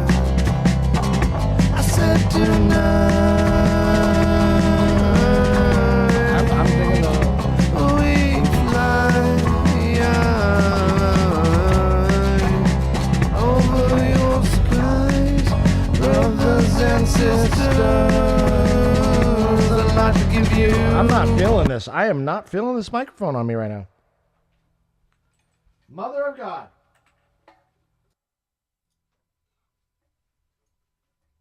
Let's see what the good old U87. U87's just sounding like it fits the bill for this song, you know?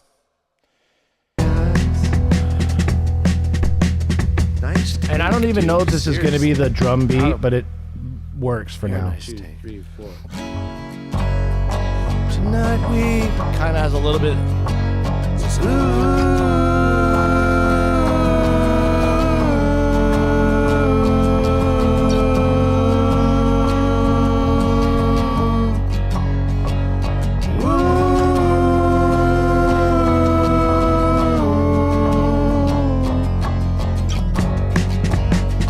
Tonight we fly over your skies. From the second the sun goes down to the moment of the sunrise. Just keep going. Oh yeah. The light absorbed by pain, afflicted by scrolling when I wake. Oops, I did it again. Social media has rendered us as slaves, not difficult to comprehend. Tonight we fly. Oh yeah. I said tonight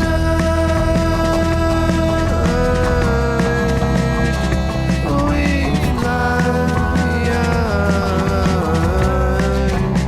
over your skies, brothers and sisters. I'd like to give you peace of my mind. See, I've been around this great big world, and I can say most people are kind.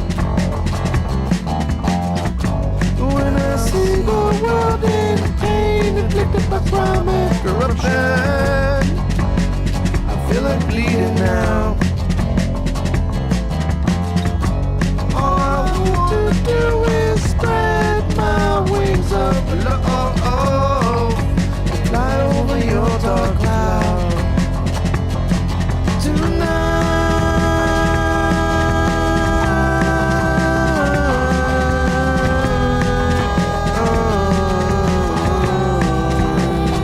I said tonight, we fly over your skies, over your skies, over your skies, over your skies, over your skies, over your skies, over your skies, over your skies, over your skies, over your skies, over your skies, over your skies,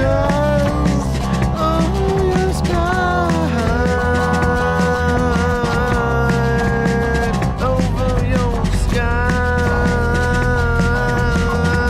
over your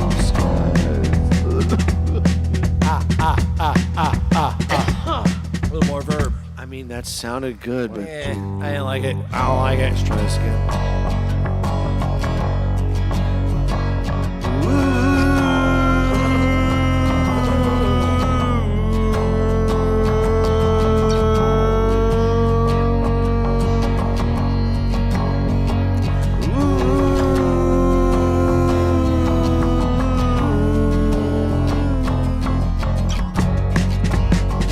Tonight we fly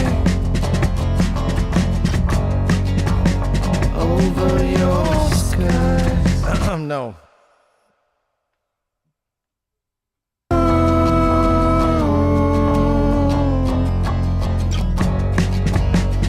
Tonight we fly.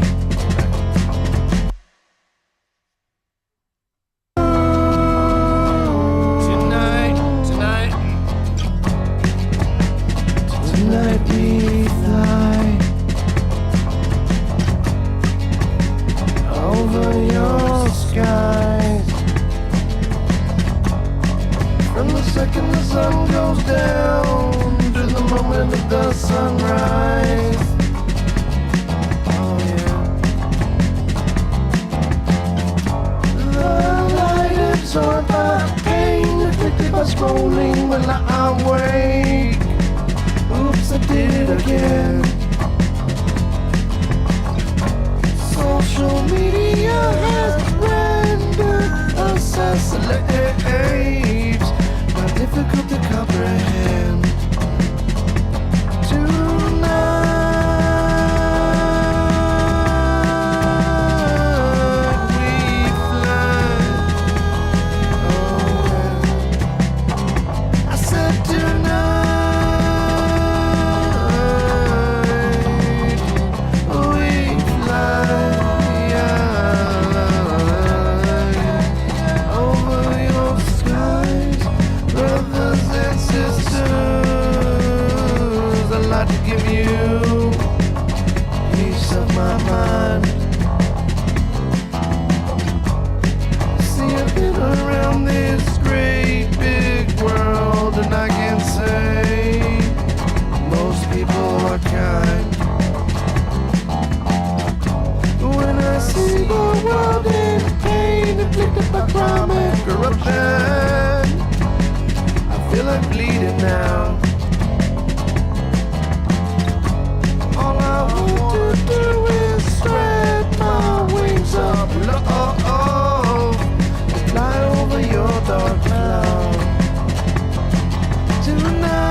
Said tonight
I mean, that sounded good, but 1, 2, 3, 4.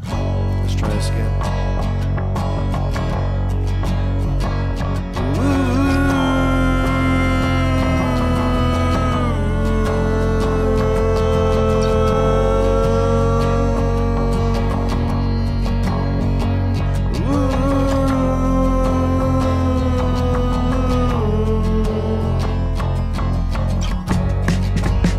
Tonight we fly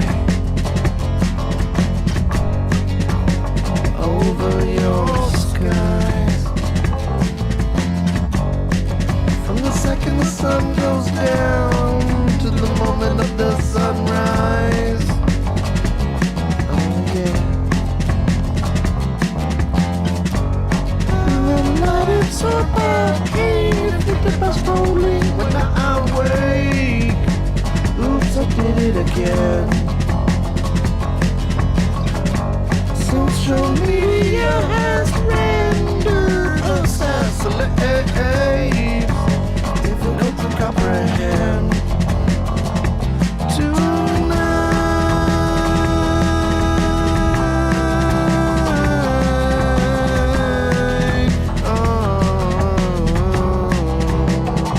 I said tonight.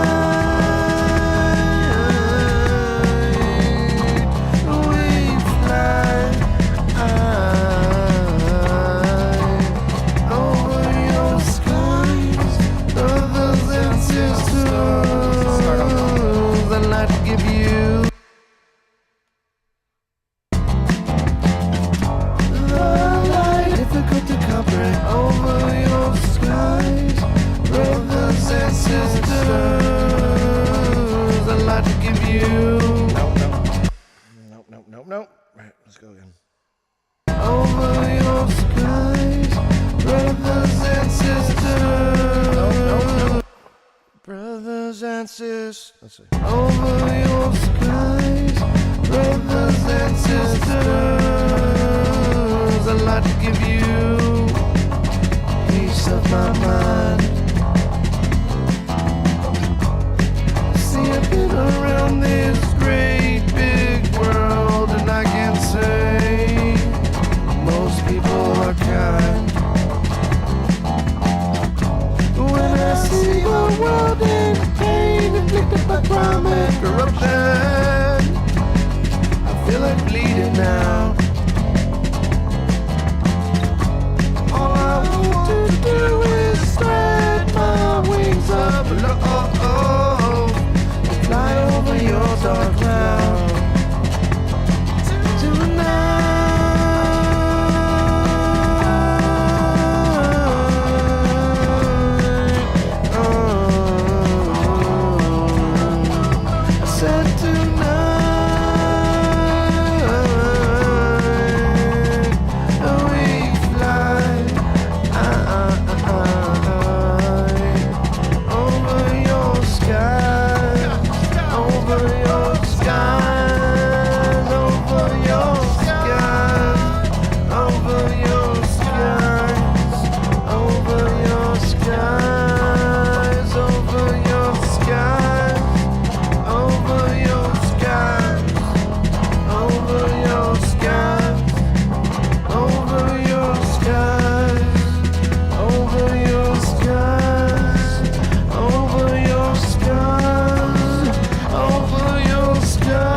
Sounded good, but 1, 2, 3, 4. Let's go back. Let's come back later.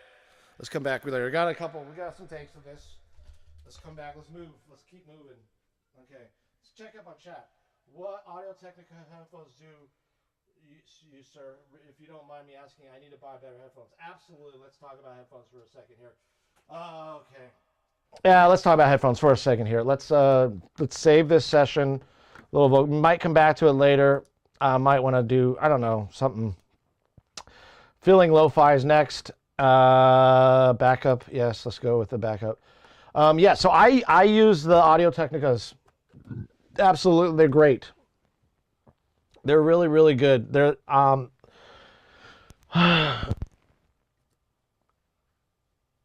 this is really, yeah, right. That's so funny when you said that, but the goofiness of it, yeah, it's so funny. Like when people see the takes and all the B-rolls and whatever, they're like, "Wow, this guy was like singing this really serious song about social political issues going on in the world," and then all of a sudden it's like a joke. It's kind of a joke. You know what I'm saying?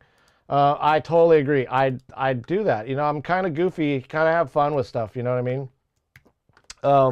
Especially when we're streaming, just gives me a lot of energy when I'm goofy.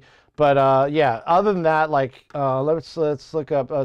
Unidentified. Yeah, we got the cookups. Yo, so those of you who are subscribers, you get access to, if you need access to the collaboration channel, I'll give you access. I'll give you a link to that channel.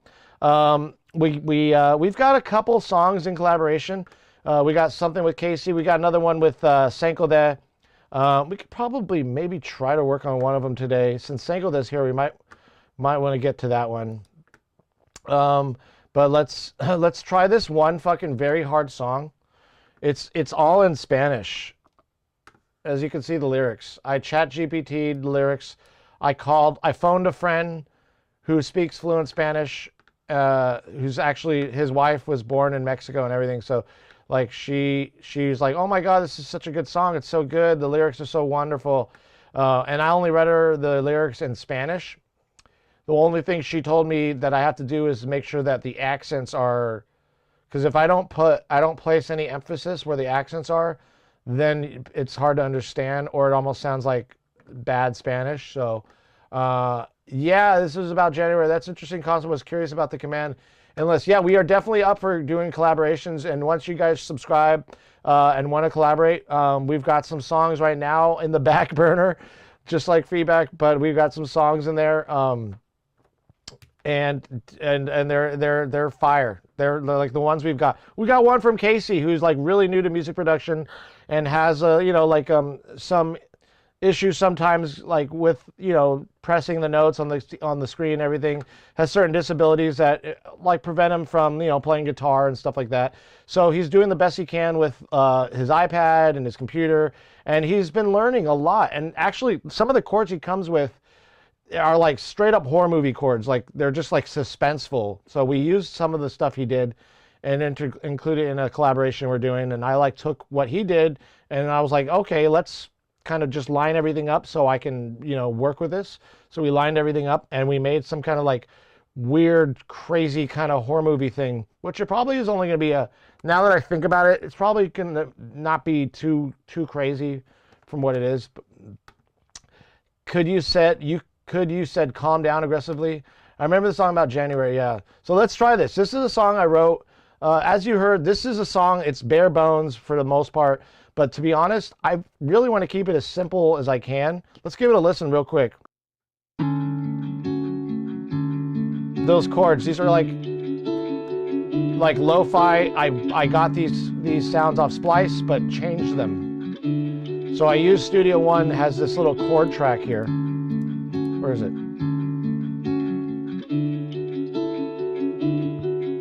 Isn't that no? Where are you? Try to open this up a little more. Oh, that's it, huh? Where's the chord track? There it is. It's already open. So the chord track, I changed the chords of the sample, which you can do in Studio One quite easily. You analyze what chords are in the song. It really works really like seamless with MIDI, but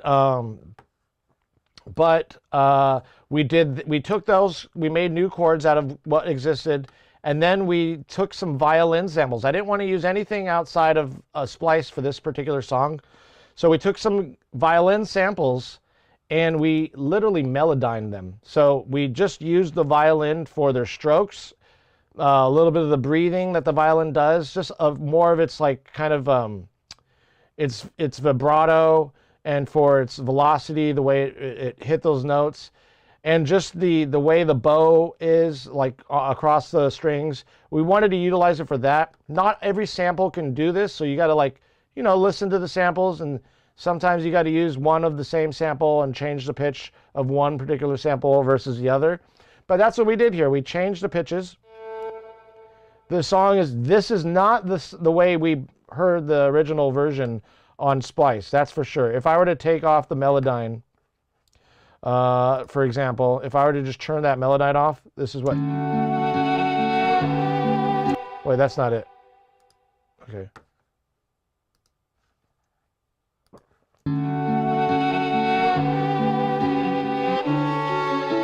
So let's just go there.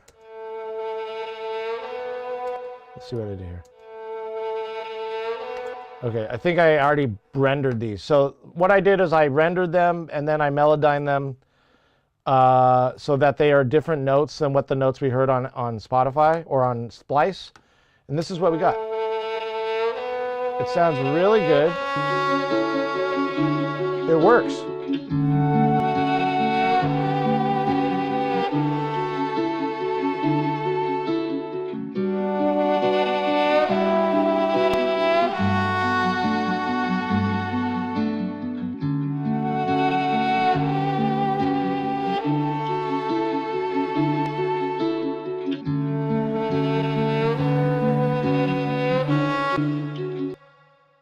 So that's that, and well, let's just try doing a few takes on this.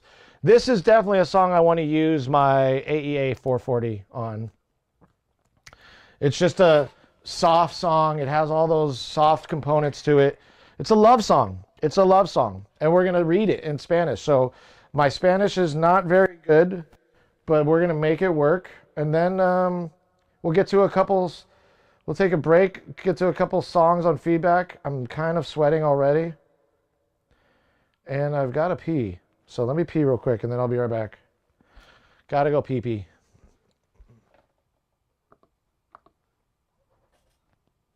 This is your brother's fault. He's so little and he takes over everybody's space. I get it. Come on, up here. Come on, Reggie. Yeah, come on, Reggie. Come on, Reg. Come on, Reginald Van Hoobie Doobie. Not you, Emmett. No, go back, Emmett. Here, go, Reggie. Emmett. Oh, you want to drink some water? Okay. Good. Go, Emmett. Go. Emmett, go. Go. Go, Emmett. Go. Go, Emmett. Go, Emmett. Go, Emmett. Go. Oh, cold coffee. You couldn't come at a worse time cold. Tell us where you've been. God.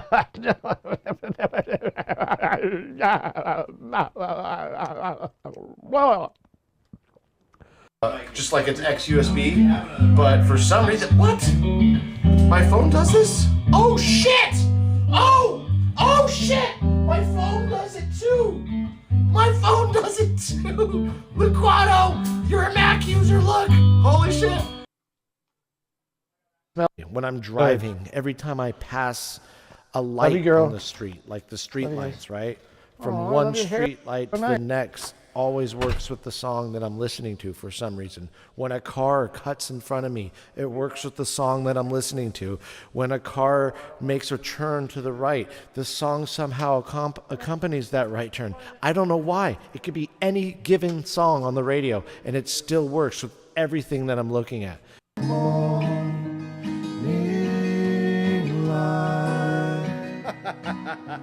That sucked balls. That sucked. What did Theo do? Dad? Dad? Hello. We're back. Dad? All right. My dog did some... Theo was in here just now, snooping around. I'm looking for pee. Because he does that. He's old. He's very old. I've had him for since 2009 I've had him. All right, let's get to this song. Let's go over to the Vox again. Back to the Vox, and then we're going to come back, do a little bit of feedback on some music, talk to chat, and then, we'll do a couple songs for now, and then we'll move on. All right, you're over here. Let's bring you over here. Excuse me. There you are. Yeah, this is a very... Oh, this microphone, I love it. And I can look at, so I'm not looking at my DAW right now to see if it's loud. I'm listening. And I'm looking at my summing mixer, which is not utilized for really sound, like gauging your audio, but for me, it's really useful because if I see the lights turn orange, I'm like, okay, that's good. That's where I want it. If I start to see it going in the red in the analog domain, then I'm in some kind of trouble. But I like to keep the lines between not clipping and too low. It's a very thin margin for vocals. And the real, like, you can compress on the way in, which I would do, which we should experiment with compressing on the way in. But I also I would like to, instead of just compressing on the way in, using the main compressor, which is our diaphragm. That's like the first form of compression for your song, is using your diaphragm. You know, it's just squeezing those notes out through your abdomen, whatever. So let me check on chat real quick. So this song is in Spanish. 14 out of 15 years is proud dog age, right? Yeah. Yeah, I've had him since 2009 as a puppy. He was one, or a little younger than one when we got him. We found him, and then the other two I have we found like on the street, and they are now I guess they're pretty old now compared to, they're not babies anymore. That's for sure. It's sad, you know. You look at your kids, and you're like, oh my God, they're not babies anymore. It's like they're growing up. You know, it's a cool thing to see them growing up. But it's also like letting you know that you're getting older. As you see the grays here for this post-40 man here. 43 years old here. 43 years old and still looking beautiful, right? Anyways, let's go. Okay, here's the song. Te adoro más de lo que... I got to put my glasses on for this one. Te adoro más de... And if anybody here in chat speaks Spanish... let me know if I'm pronouncing things correctly. I mean, after the fact, obviously, I'll be reading chat later. So, all right, let's go. Let's move this over here. Okay, here we go.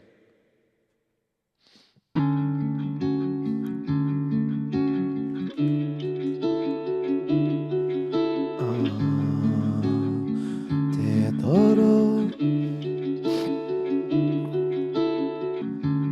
Adoro más de lo que sabes. Traes la cría que alimente nuestra alma, es verdad. En pocas palabras, te amo.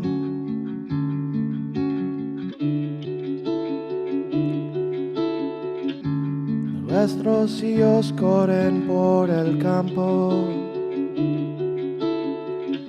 sin preocupaciones quiere tener, solo sueños por construir.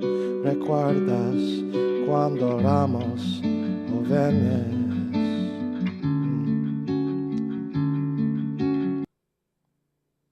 This is a doozer.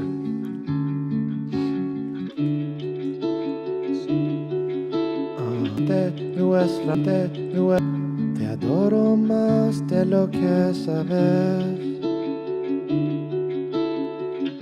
Traes la cría que alimente nuestra alma, es verdad. En pocas palabras, te amo.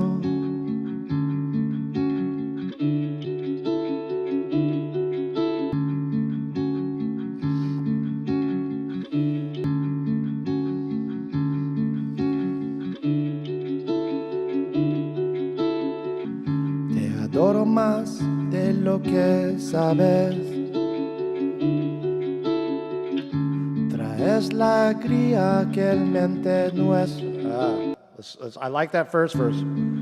This might be one of those fucking Billie Eilish things where we have to do it word by word. Te adoro más de lo que sabes. That's good.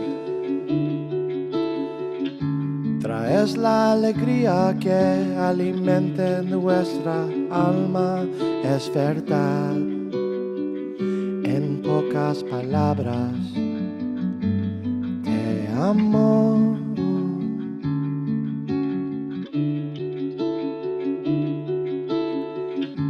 Nuestros hijos corren por el campo sin preocupaciones quiere tener, solo sueños por construir. ¿Recuerdas cuando éramos jóvenes?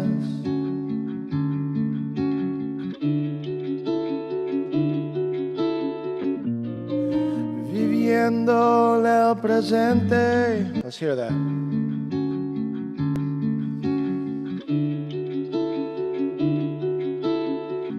Te adoro más de lo que sabes. Traes la alegría que alimenta nuestra alma, es verdad.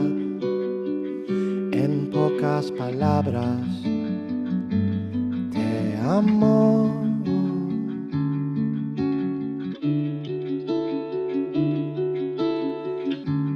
Nuestros hijos corren por el campo sin preocupaciones quiere tener, solo campo. Sin preocupaciones quiere tener, solo sueños. Campo. Sin preocupaciones quiere tener, solo sueños. Sin preocupaciones quiere tener, solo sueños. Sin preocupaciones quiere tener, solo sueños por construir. Sin preocupaciones quiere tener, son solos. Sin preocupaciones quiere tener, solo sueños. Solo sueños por construir. Solo sueños por construir. ¿Recuerdas cuando éramos jóvenes? So those accents are like hard to get. Sin preocupaciones quiere tener, son solos construir. Son solos, solo sueños por construir. Solo sueños, sin preocupaciones quiere tener, solo sueños solo sueños por construir, sueños por, solo sueños por construir. Sin preocupaciones quiere tener, solo sueños por construir. ¿Recuerdas cuando éramos jóvenes? That sounded good. Viviendo éramos jóvenes, sin preocupaciones quiere tener, solo sueños por construir. ¿Recuerdas cuando éramos jóvenes? ¿Recuerdas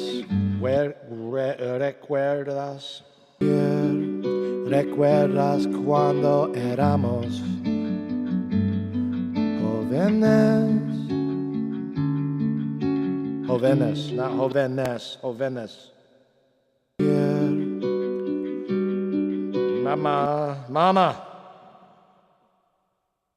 Mama. Solo sueños por construir. ¿Recuerdas? Solo sueños por construir. ¿Recuerdas cuando éramos jóvenes?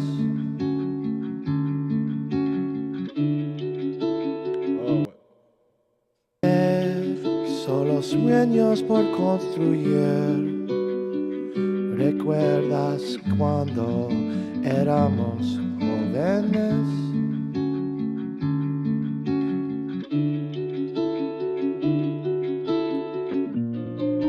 Viviendo en el presente sin conciencia del tiempo, cada día según vienen absorbiendo el resplandor del sol sin preocuparse.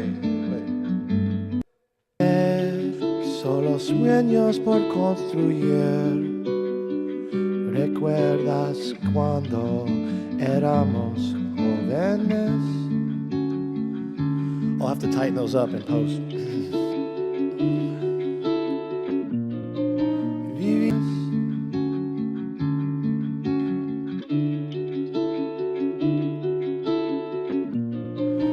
Viviendo en el presente sin conciencia del tiempo, cada día según vienen absorbiendo el resplandor del sol, sin preocuparse por el error.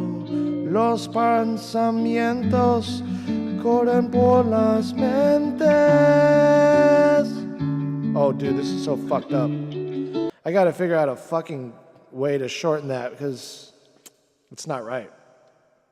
Maybe we don't do that in Spanish.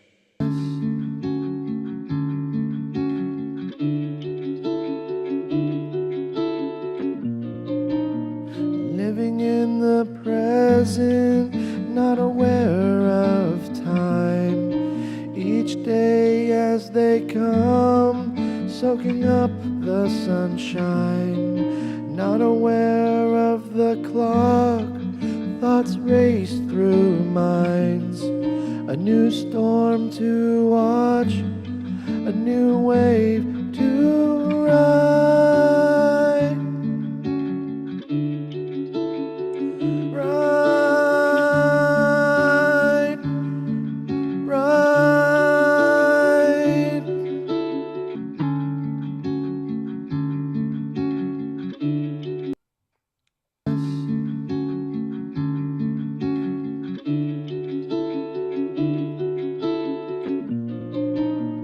Living in the present, not aware of time. Each day as they come, soaking up the sunshine. Not aware of the clock, thoughts race through minds. A new storm to watch, a new wave to ride. A new wave to ride. A new storm to watch, a new wave to ride.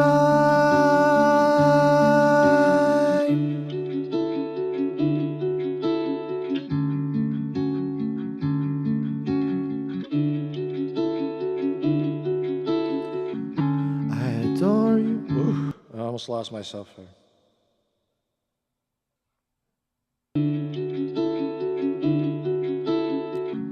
I adore you more than you ever know. You bring the joy that feeds my soul. I don't like my, I like our. I don't like to speak like only about me. It's not just about me, it's about us. I adore you more than you know. Nope.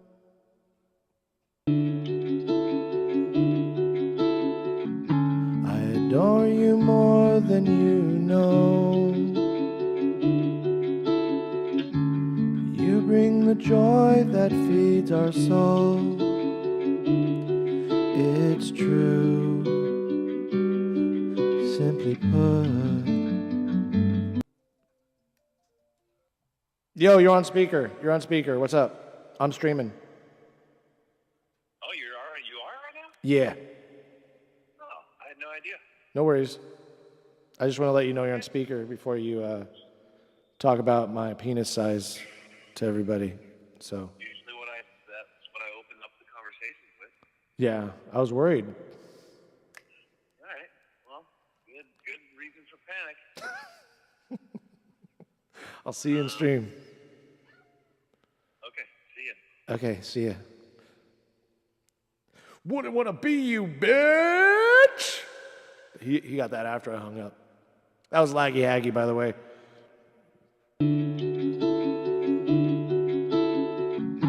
I adore you more than you know. Spot on. You bring the joy that feeds our soul. It's true. Simply put, I love you.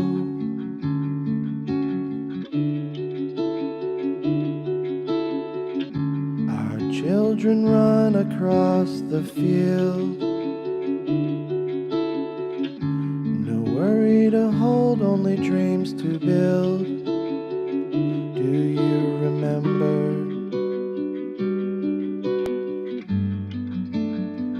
when we were young?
Living in the present, not aware of time.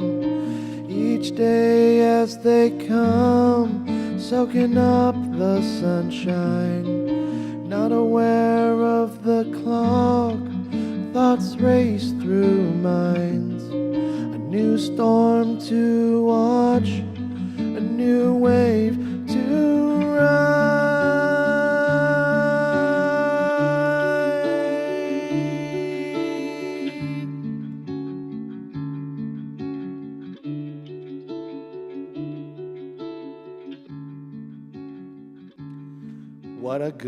What a good fucking song that is. It's fucking beautiful. Okay. Okay.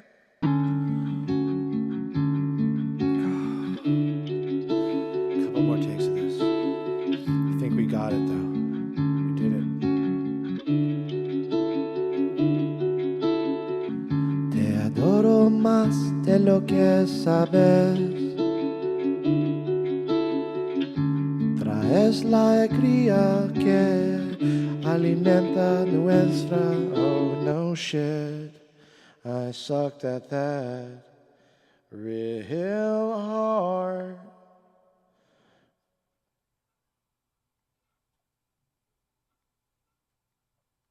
I like the beginning though. Te adoro más de lo que sabes. Traes la alegría que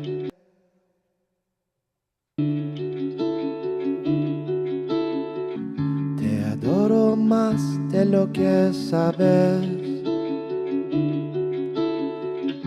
Traes la alegría que alimenta nuestra alma. No.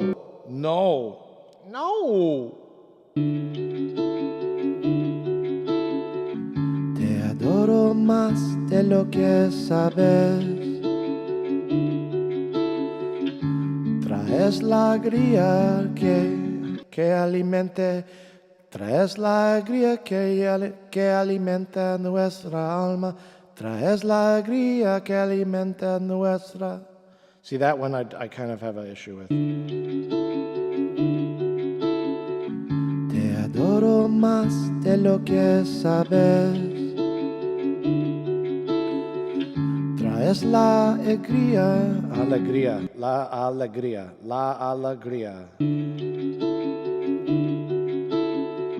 te adoro más de lo que sabes.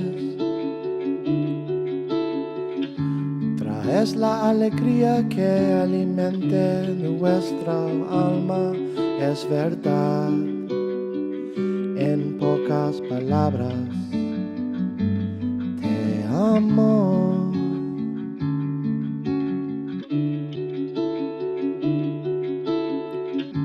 Nuestros hijos corren por el campo, sin preocupaciones quiere tener, solo sueños por construir. ¿Recuerdas cuando éramos jóvenes? Jóvenes.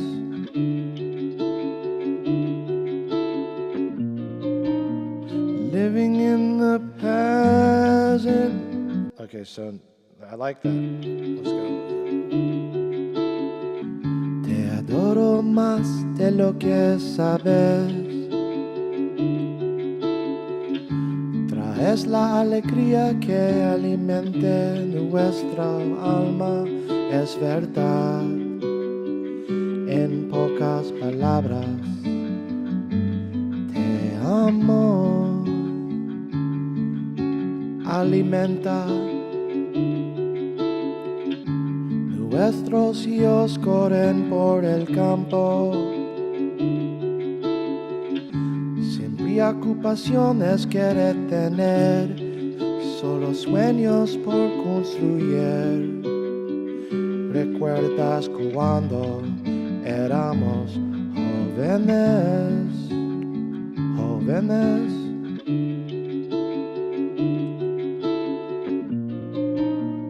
Living in the present, not aware of time.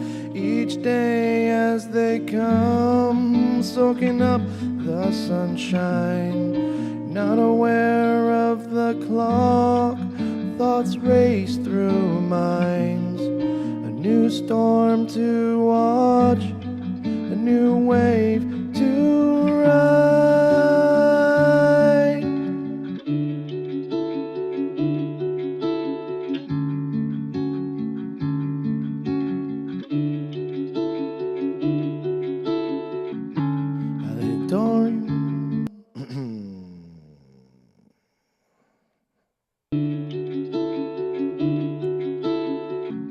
I adore you more than you know.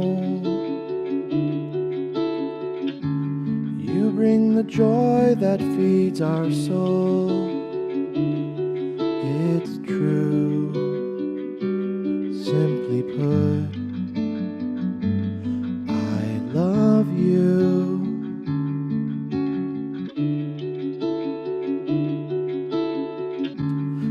Children run across the field, no worry to hold, only dreams to build. I don't like that throaty only. I was losing it there. No worry to hold, only dreams to build. No worry to hold, only dreams to build. Do you remember when we were young?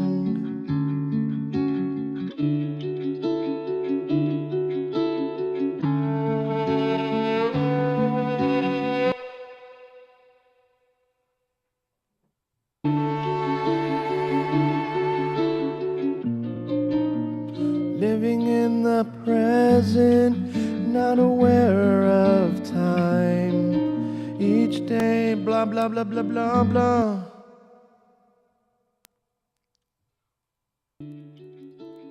Oh, here they come. Oh, here they are. Oh, they were just there a minute ago. That's loopback, because it doesn't happen with Omnibus, and that's why we got Omnibus. Fucking annoyed about that. Anyways, don't be annoyed. Let's think love right now. Love, love, love, love. Love, love, love. Love, love, love, love, love, love, love, love.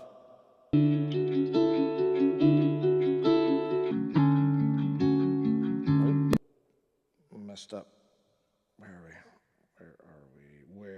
Where? Call to John. Call to John. Are we here?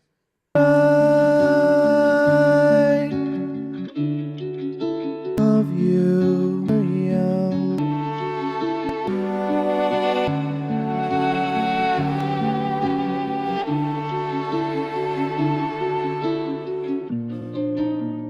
Living in the present, not aware of time. Each day as they come, soaking up the sunshine. Not aware of the clock, thoughts race through minds. A new storm to watch, a new wave to ride.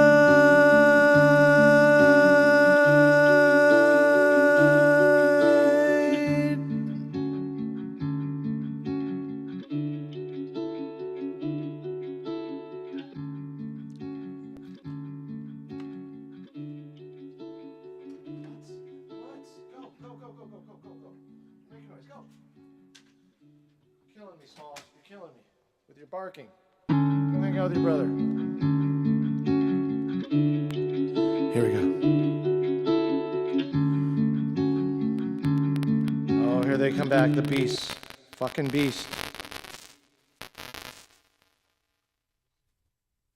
This is a loop back shit. Okay, we're gonna take a break on the vocals real quick. I think we got some. We'll come back to it. Let our brains fucking think for a minute. Excuse me. I think we got it. Like first take, I think we got it, to be honest. We have to tighten up everything a little bit. You got the microscope size. You got the microscope size of penis. Yes, absolutely. That's why I'm awesome. I did not skip Spanish class. I was completely involved. Okay, my teacher was Argentinian. She was Korean. She was really cool. I really liked her a lot. And 43 years, yeah, okay. Bro lives in GTA 4 times. Dude, I came out when Grand Theft Auto, I remember when Grand Theft Auto first came out. And by the way, not a fan of the game. Not a fan. Not a fan of Grand Theft Auto or Call of Duty. I have the Call of Duties, but I just hate them. Fucking Call of Duty. And do you know that Call of Duty, that whole franchise, is basically run by the NRA? No joke. They get funding from the NRA. You can actually buy the gun you build in Call of Duty. That means when motherfuckers turn 18, they go and buy their fucking Call of Duty gun. You know what I mean?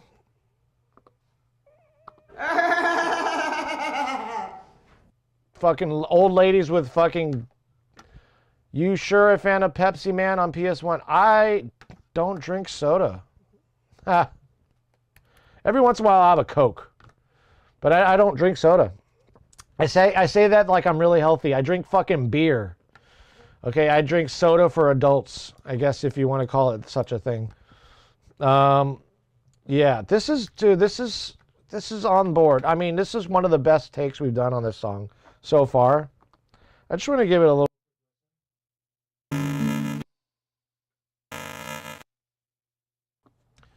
Yeah, that's fucking bullshit right there. That's got to be a loopback thing, because now we're using loopback, and this type of shit happens.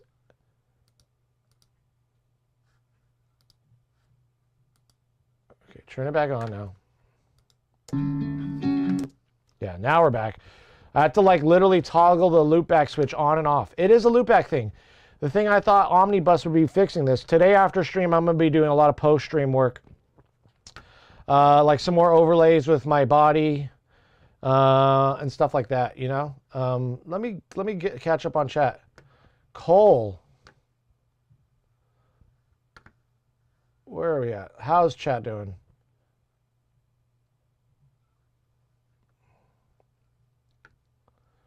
Yeah, we got on the dog age, 43 years old.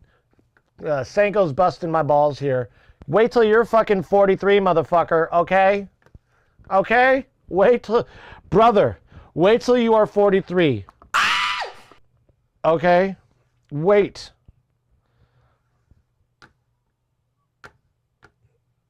Just wait. Keep laughing now.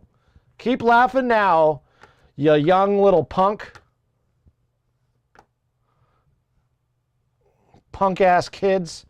Oh, you're 43 years old. You're a fucking boomer. Yeah, exactly. It's called growing up. Okay, so. So, anyways. Stand. You know what I'm saying? Anybody here my age in chat? Anybody know how I'm feeling right now? I feel great. Okay, I feel great. When you are 40, look good as this, will you? Huh? Full head of hair, will you? It's as gross as it gets. When you turn 40, yeah? Was as good looking as this, will you be? This is the first year I literally gained weight. Like I've never been post 200. Maybe like once in my life when I was working in policy realm, another desk job in DC, I did reach 200, but I've never like consistently been 200, over 200 now. I've always maintained like 165, 175, 180. You know, I'm an eater. I'm a big boy. I like to eat. You know, I'm a big boy. I like eating. I'm a big motherfucking boy. You know, that's just what it is. And I got to eat. I got to get my food. Just in terms of gaining weight, that's all been by the, when you make your hair lime, that just makes it worse. Dude, when I make my hair lime, bro, this is like a lot of hair, good hair. Okay, my mama always told me it was so thick, and you know it is a bit of a thing. You know, I got like the mobster hair going on. You know, like hey don't touch the do. I feel like what's that guy's name? You know, from Saturday Night Fever. You know, Waylon Jennings. Suck it, Mel Gibson. Suck it. Suck it.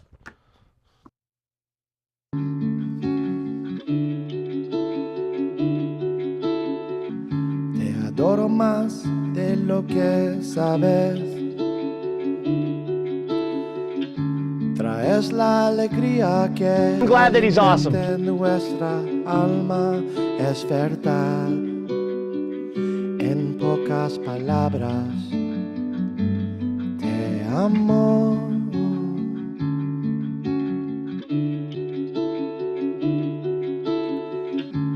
Nuestros hijos corren por el campo. Oh yeah, really? I look like this guy, everybody. This fucking guy. This guy looks like Waylon Jennings looks goated. Okay, goated. I gotta say it. It's goated. Okay. I mean, okay, fine. No, I don't want to look like him. I don't look like him at all. What the fuck what the fuck are you saying? You know who I look like? I'll show you who I look like, okay? And people have told me this already, okay? And I have a married man crush on him, okay?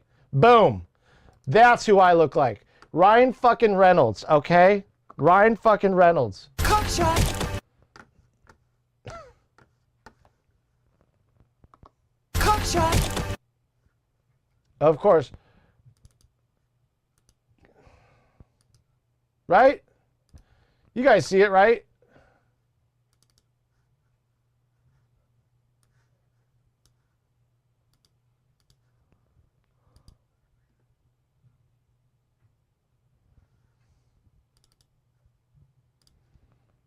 There he is. We missed you. Cockshot. True, I can see it. If I can imagine him being 57, that comes pretty close. Yeah, or even let's go there. Ha! No! There's my doppelganger. Colin fucking Farrell, okay? We're the same. I'm a little taller than him. 5'10", but Colin Farrell, okay?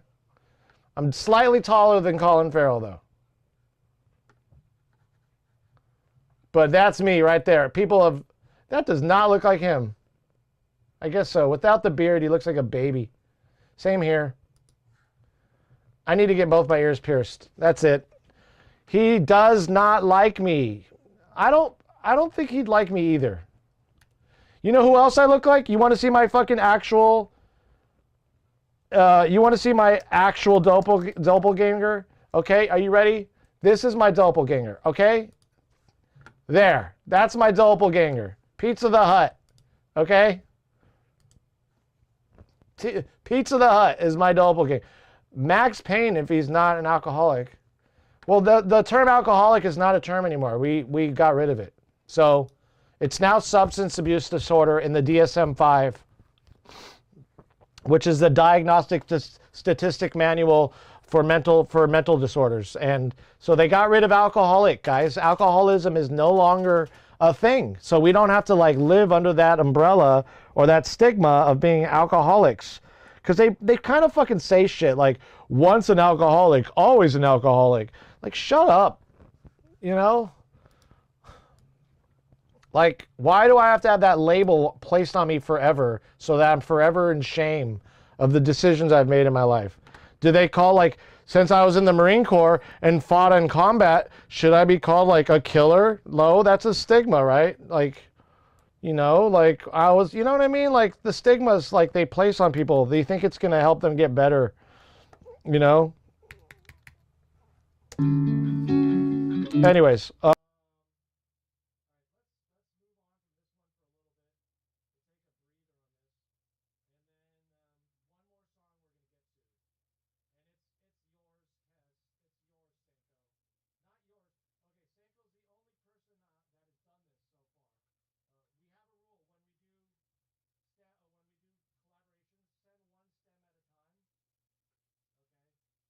uh-oh, mic's off. Yeah, sound, that was me. I had mute on. So,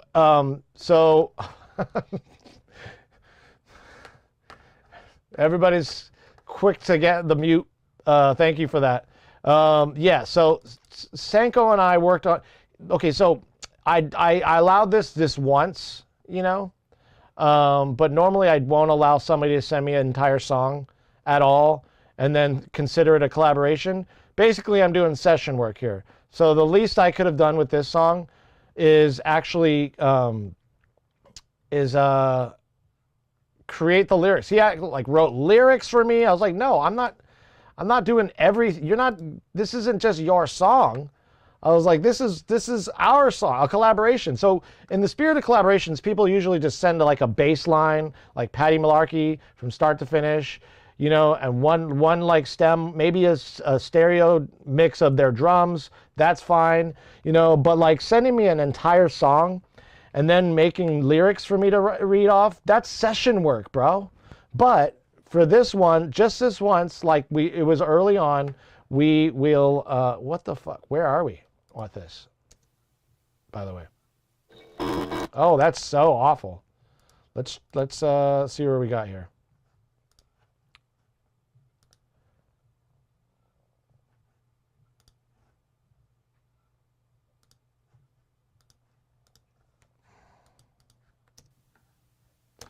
What happened to the lyrics for this?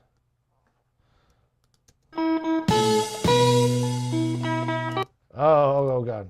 Let's enable. So what he sent me is this. Like, you can see what he sent me right here. And we did some work with it. We ran it through my Burl setup.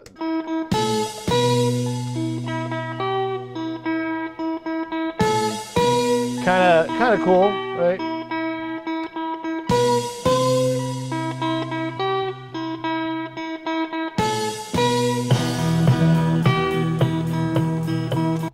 So yeah, he sent me the whole. We're not going to do this ever again, guys. Send me one song, but here's this song. Here's how it sounded when I put on some effects to it. It's like, look at this chain. I mean, to make it sound better, we did a little bit of EQing.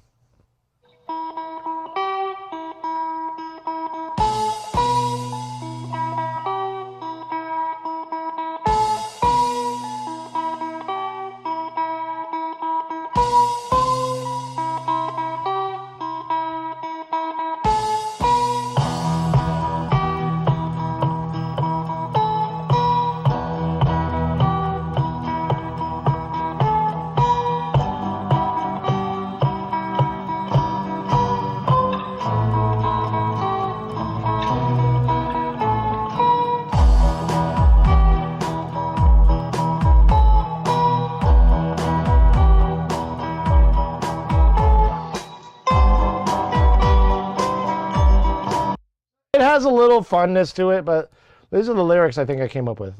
Let's see. Steamboat killer. Oh, yeah. Let's see, where is it?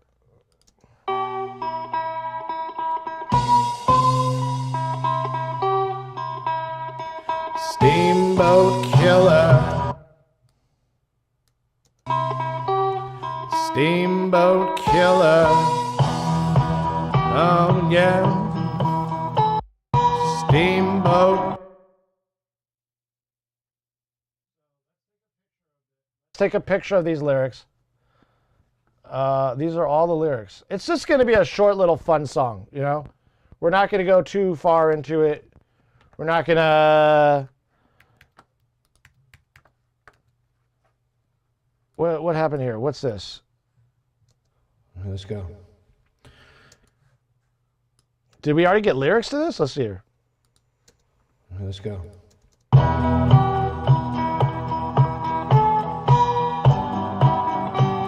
Watch out, wake up. Watch out for the steamboat killer. He woke up covered in blood.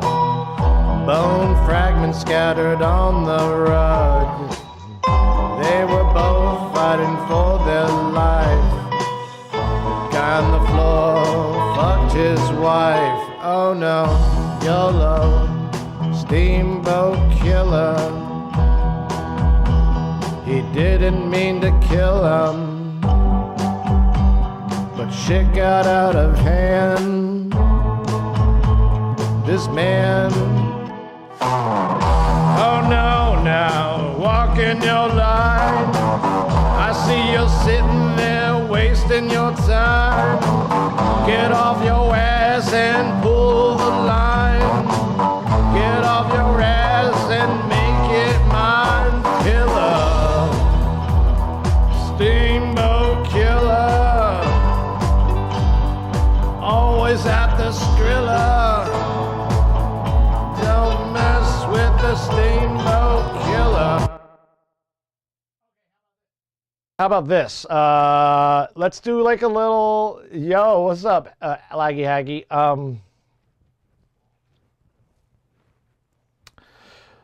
Steamboat killer, she woke up. That was your kid. Okay, so she woke up covered in blood, bone fragments scattered. I like she instead of he. First of all, I like the assassin a she, because it's always a dude, you know. But it's actually, I feel like, I don't know.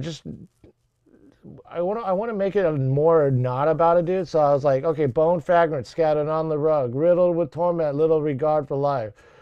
Brought her own justice to those who tried, to those who brought her own justice to those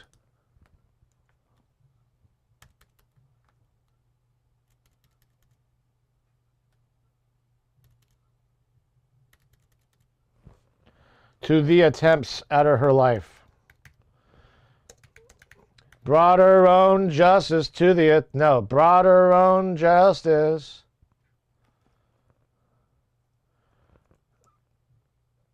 Oh, instead, we don't need to speak correct. Brought her own justice, attempts to take her life. Boom. Brought her own justice, attempts to take her life. Steamboat Killer. I like Steamboat Killer, even if it makes absolutely no sense. The reason I said Steamboat Killer is because I don't know. It was I was thinking of Steamboat Willie, to be honest. I was thinking of like Disney. I was thinking of Mickey Mouse and how Steamboat Willie is now actually not copywritten anymore. We can use Steamboat Willie. All right, let's use Steamboat Willie now. Let's get Steamboat Willie out there. Steamboat Killer. Let's just make this. Let's just finish it. Let's just finish it. You know. Let's not think too much about this and let's just go. All right, let's go.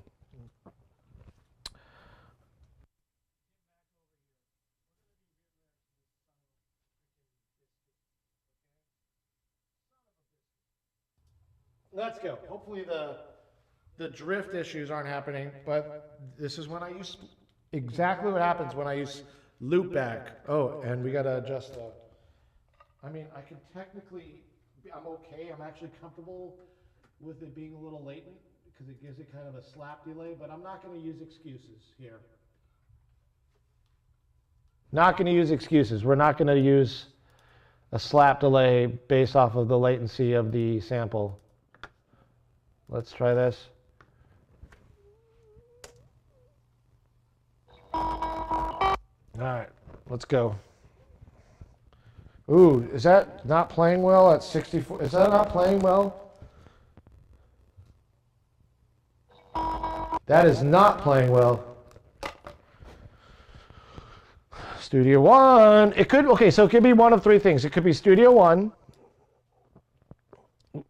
It could be my Dante virtual sound card. Or it could be the loopback.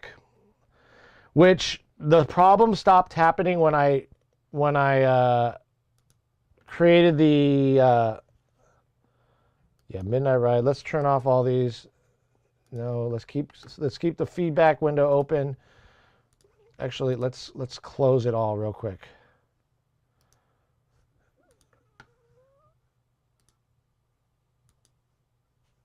What's going on here?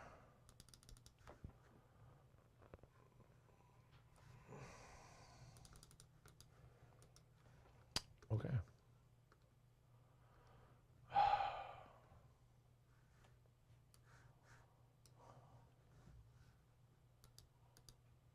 There we go.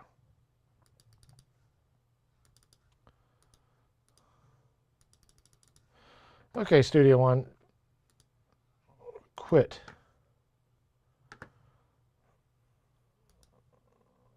What's going on here?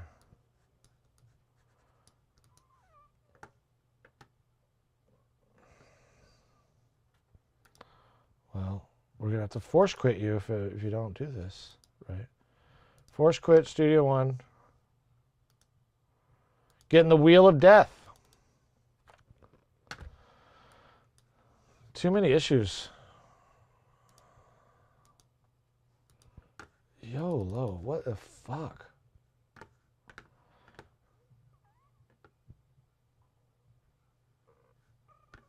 It is somewhat of a buffer size issue.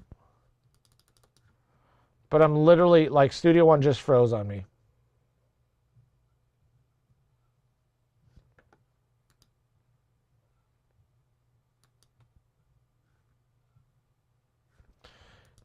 Oh, whoa. Where was that?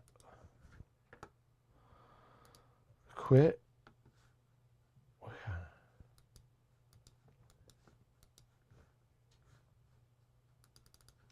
I have absolutely no control right now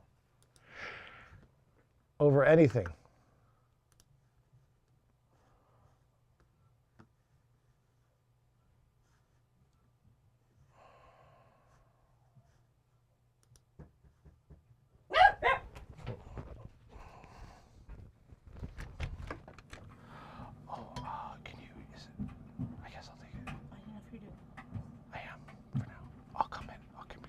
Can you just keep it, like wrap it? Sorry.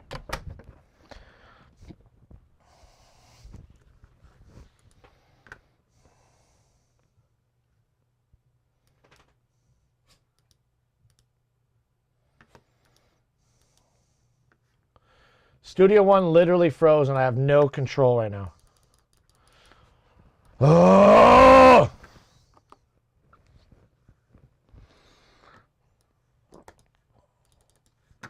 It's like yeah.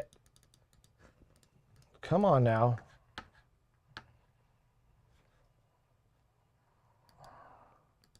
I can't even like force quit this thing right now. It's like my whole computer fucking froze. BRB. BRB.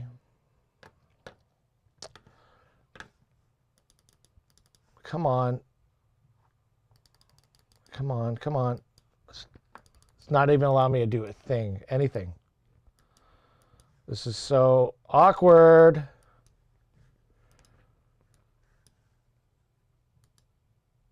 All right, we'll be right back.